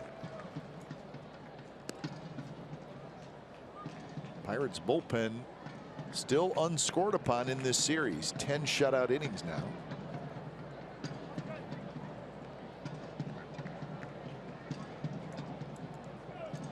That's really, their bullpen has really been the story. Besides them, A's getting out to early leads, Pirates then coming back, taking a lead, and Young has it. Fires to second for one. On to first. Double play. 5-4-3. The Pirates turn a double play to end the bottom of the 8th. 9th inning coming up. 6-3 Pittsburgh.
the players of the game. It's not just one, it's the Pittsburgh Pirates bullpen. Whether it was Schugel, Watson, Phillies so far. Phillies really the only one who sort of got in trouble, but then he pitched his way out of first and third, nobody out. They've made the pitches when they had to. You see some of the power arms, and then Watson got the big double play there to end the 8th inning. Well, I think they deserve it. Top of the 9th now, 6-3 with Cologne on the pitch. Facing Marte, Rodriguez, and Harrison. Cologne pitched last night.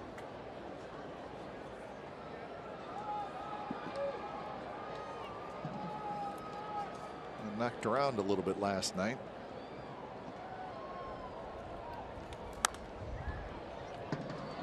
Gave up 4 hits and 2 runs in 1 inning.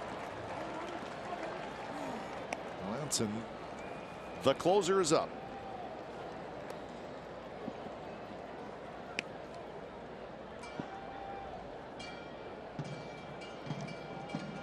Marte is 0 for 4.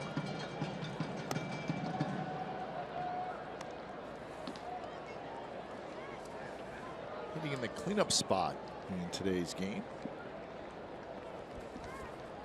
Overall in the series, he's 1 for 10.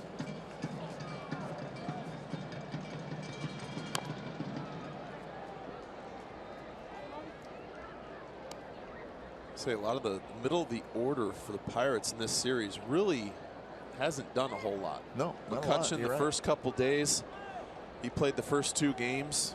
He didn't really do much. Marte hasn't done much. Polanco, a couple hits today. Bottom of the order again today. That's exactly right.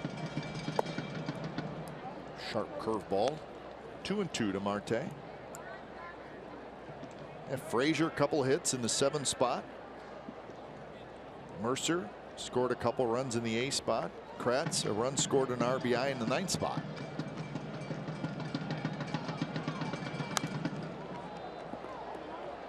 So the leadoff spot with Jaso and then Freese has not been retired today.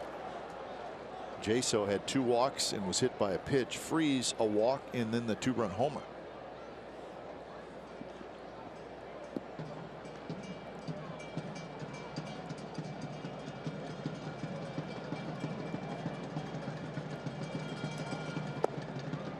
Marte takes that one again, 3-2.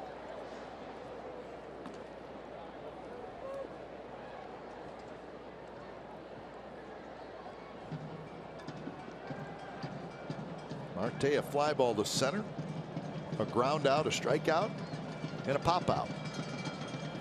Curve got him swinging. So Colon with that very good breaking ball. And he is not afraid to throw it. Especially when it's 3-2 and Marte fouled off a few of those fastballs, and then you get this big 12-6 breaking ball. Starts away down in the outer half. Marte has to go after it just over the top. So here's Rodriguez with 1 out.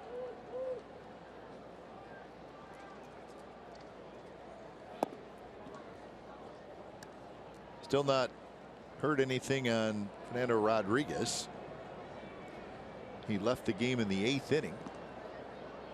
And threw a pitch, looked a little uncomfortable. The training staff came out and they took him out. If we do hear anything, we will pass it on.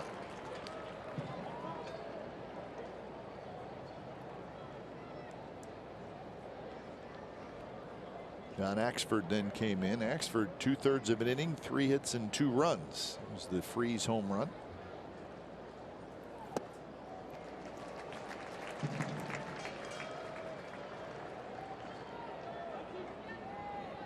Rodriguez getting his first at bat. He was a pinch runner in the 7th inning.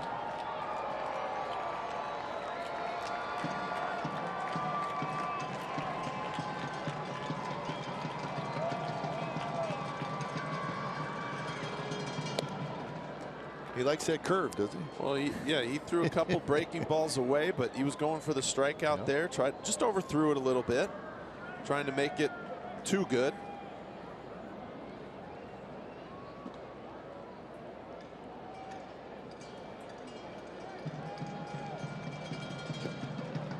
Vogt with the block.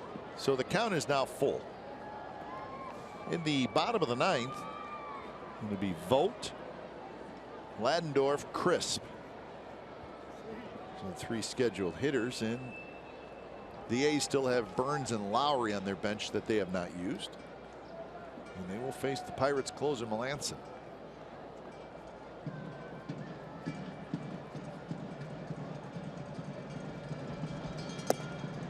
Got him looking with that breaking ball.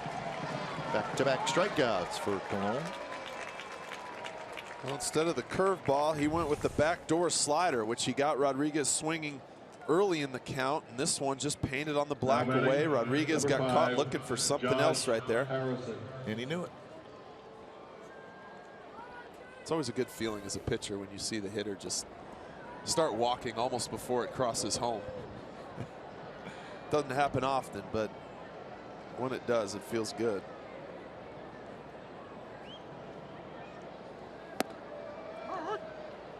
There's that little slider again for Colon.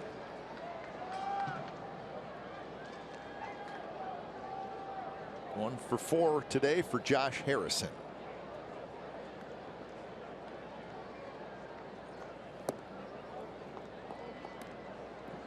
Crowd this afternoon was 21,831.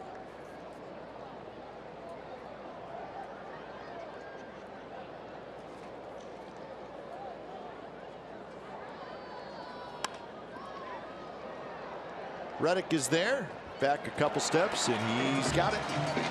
So we are headed to the bottom of the 9th. Work to do for the A's. They trail by 3. Melanson coming in.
6-3. The Pirates are going for the 3-game sweep here at the Coliseum. And they have their closer, Lansing, and he's a good one.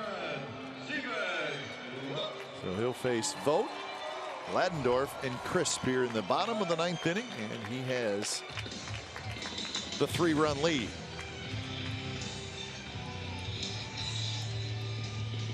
Lansing pitched in game 1 of this series. He pitched last night too. That's right. This is his 3rd straight appearance. Fastball, curveball, cutter. His fastball and his cutter aren't separated by maybe more than just a couple miles an hour. Last night he picked up the save. He has not allowed an earned run in his last 18 games.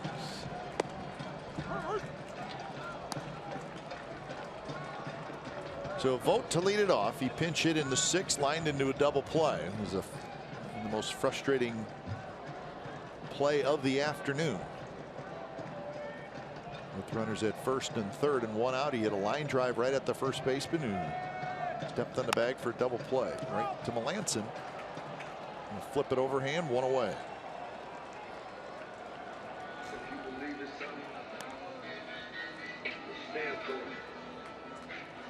So here comes Ladendorf.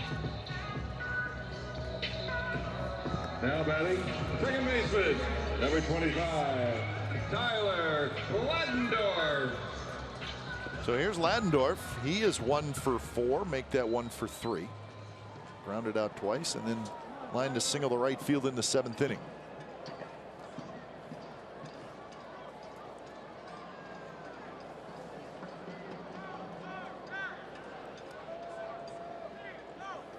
First pitch is a strike.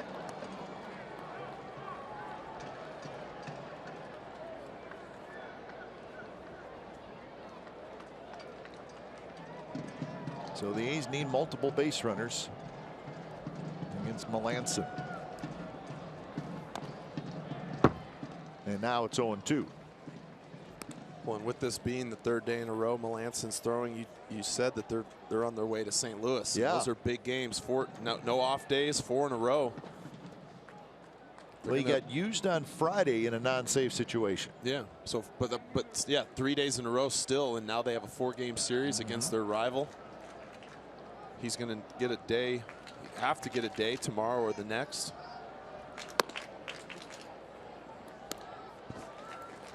Pirates a win away from getting to the 500 mark. They were well over the 500 mark. But then the month of June hit and they had a stretch where they lost 10 out of 11 in June and had a very difficult month.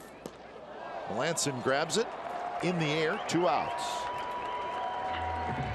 They're trying to weather that storm and have a big July, and right now they're 40 and 41.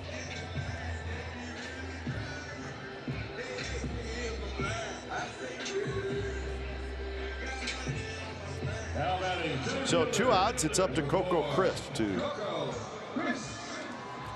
try to keep this game going.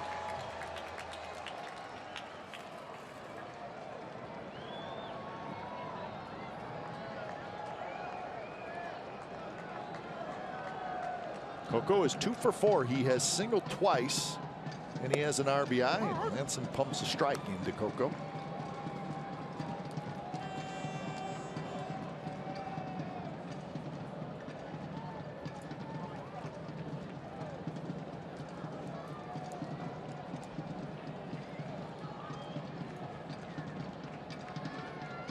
Simeon would be next if Crisp can get aboard. Another good pitch. Not overpowering, but a well-placed fastball can go a long way. And his velocity, from what we've seen the last 2 nights, is maybe down just a mile or 2, but the location is better than what we've seen the last couple nights also.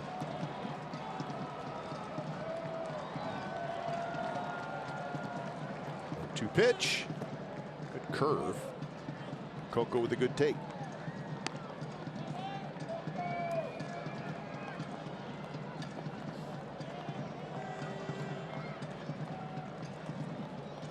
Right now, Liriano and Migden are the pitchers of record. 2 starters.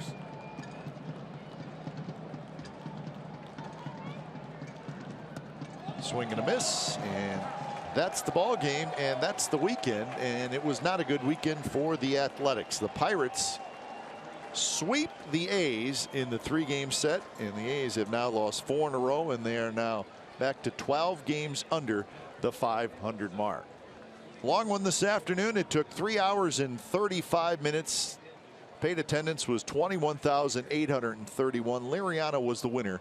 Migden was the loser. Final score this afternoon, the Pirates 6 and the A's 3. You've been watching A's Baseball on CSN California, part of the NBC Sports Group. Don't go away.